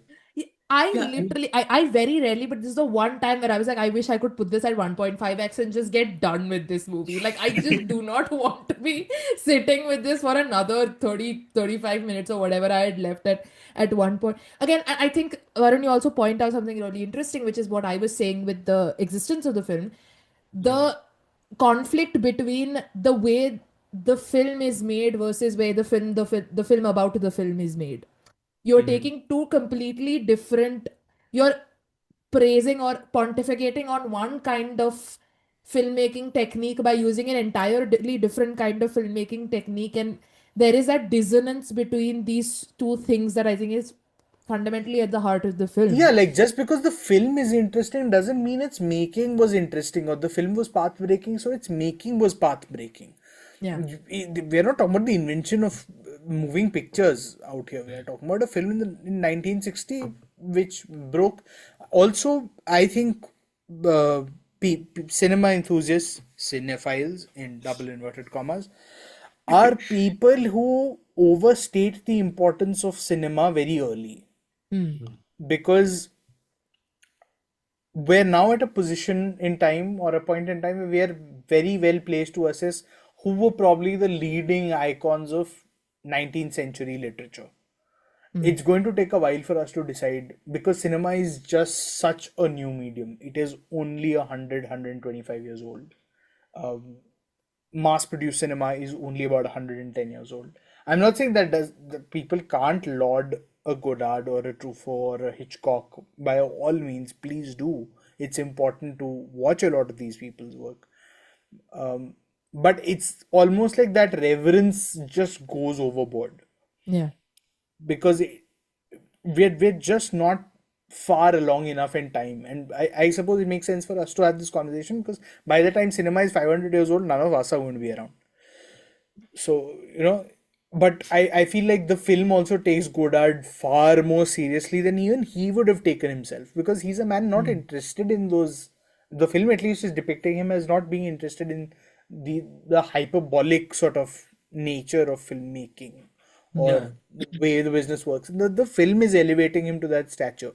Yeah. So does it though? Like, I mean, it no. does, I think, because he's the So, like, mystical guy watch, who is like. if you watch the movie without any context, do you feel like he's being portrayed as a He's big portrayed figure? as a mystical man, right? Like Empty, there's some sort of voodoo about him. Not in a complimentary way, right? He's just goofy, obnoxious guy who is also who just No, I wanted think to the do film the movie because paints all his friends are doing it, Hmm. and his mentor, Roberto Rossellini, made a movement, so he wants to make it's a very silly 20-year-old guy. And I felt like it's a demystification, compared to how the kind of figure that the image that I had of him in my mind. This Nouvelle Vague felt like a very explicit demystification of that. This is some random guy who was writing about movies, and his mentor is not mentor, like his idol is Roberto Rossellini, who is the one of the prominent figures of this Italian neorealism. And so he also wanted to make it's a very silly thing, to start this movement, and his friends who are also writing about movies, now they're making movies. So he wants to make a movie. He's not an artist. He doesn't have anything to say. He doesn't know anything about filmmaking. He's a guy who just wanted to do this because, all these things are happening. So it felt like a very silly guy to me, and that felt like a very deliberate decision to portray him that way. I don't know, I didn't get any of that emotion. At least I felt like, okay, because he's such a stand apart kind of guy from everybody around him, the film is sort of putting him in this corner and saying, oh, now you watch him.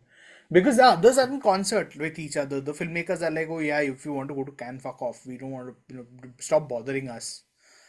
There's a continuity supervisor, which is presumably someone who's there on all film sets. There's a director of photography who asks him, do you want to look at the frame? And he's like, no. But there's nothing about why is he not interested in the film frame. Does he believe that the cinematographer is competent enough to do his job? Cool. Does he believe that what is in the limits of the frame will not matter because he's going to edit it in a certain way? We don't know.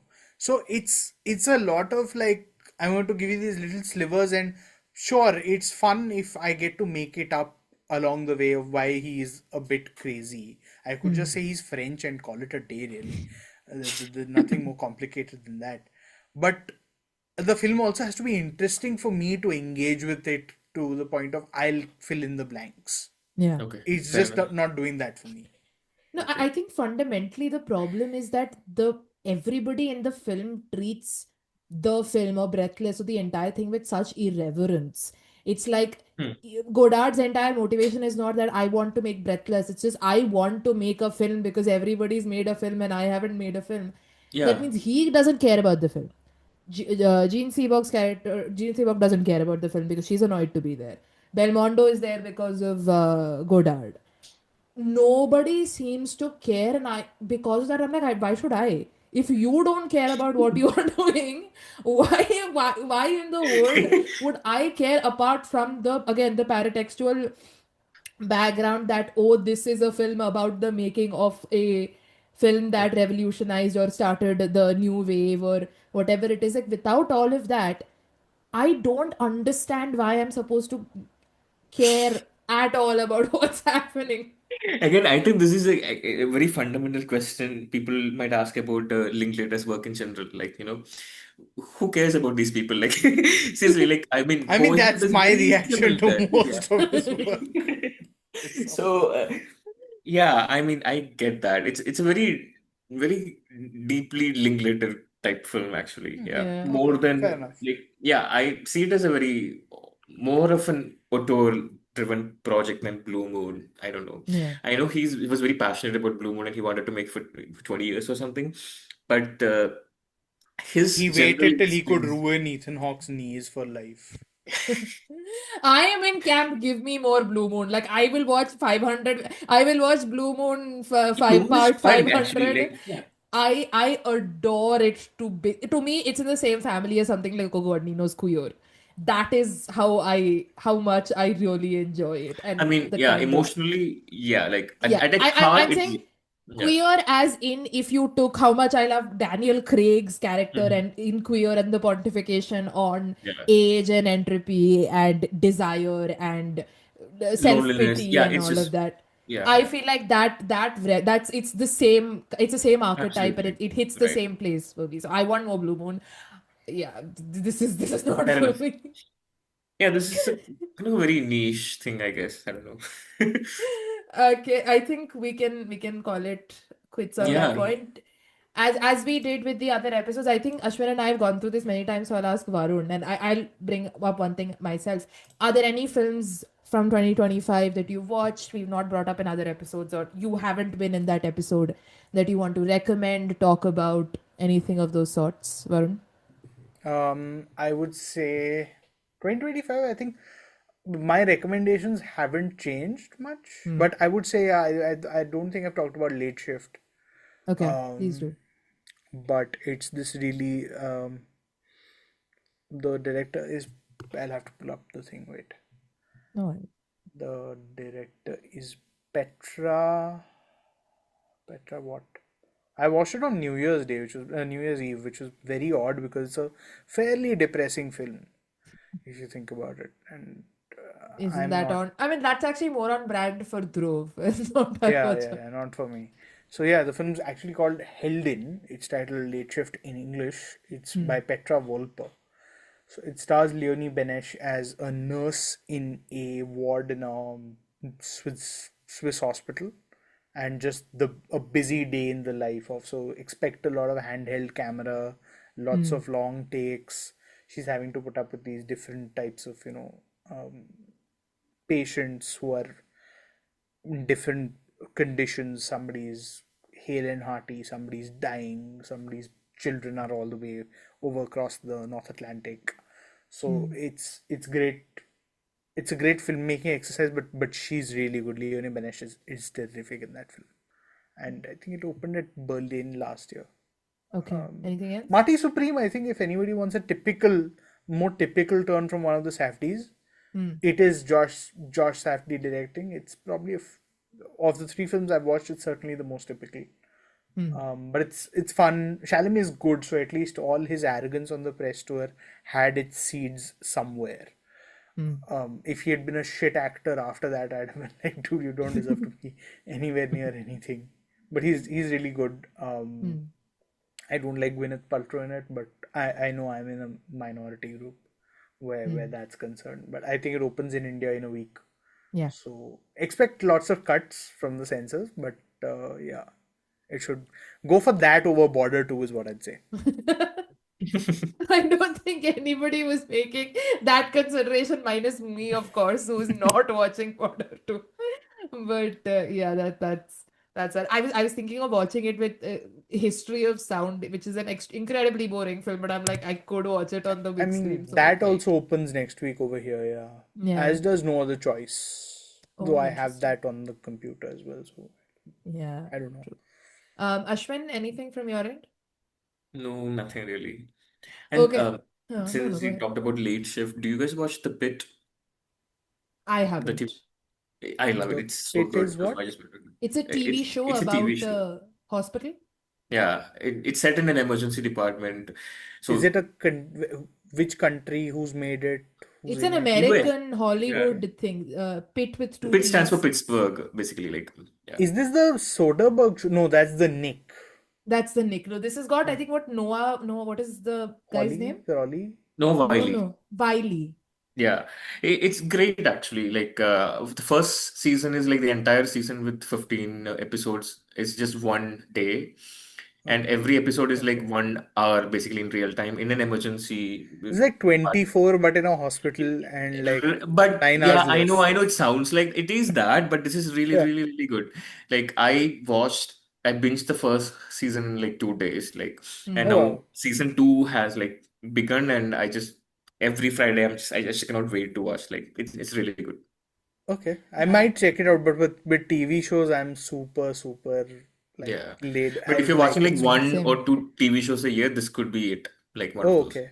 I mean, I'm planning to finally watch Normal People maybe this month, so I have Interesting. never watched it. Neither have I. So, mine is, I just need to run a defense because in the last episode we recorded, Dhruv kept making fun of me for not having watched the one film we were discussing that was directed by a woman and saying that I was going to hate Sound it, of Falling. that being Sound of Falling, which I want to make it very clear, I really did like.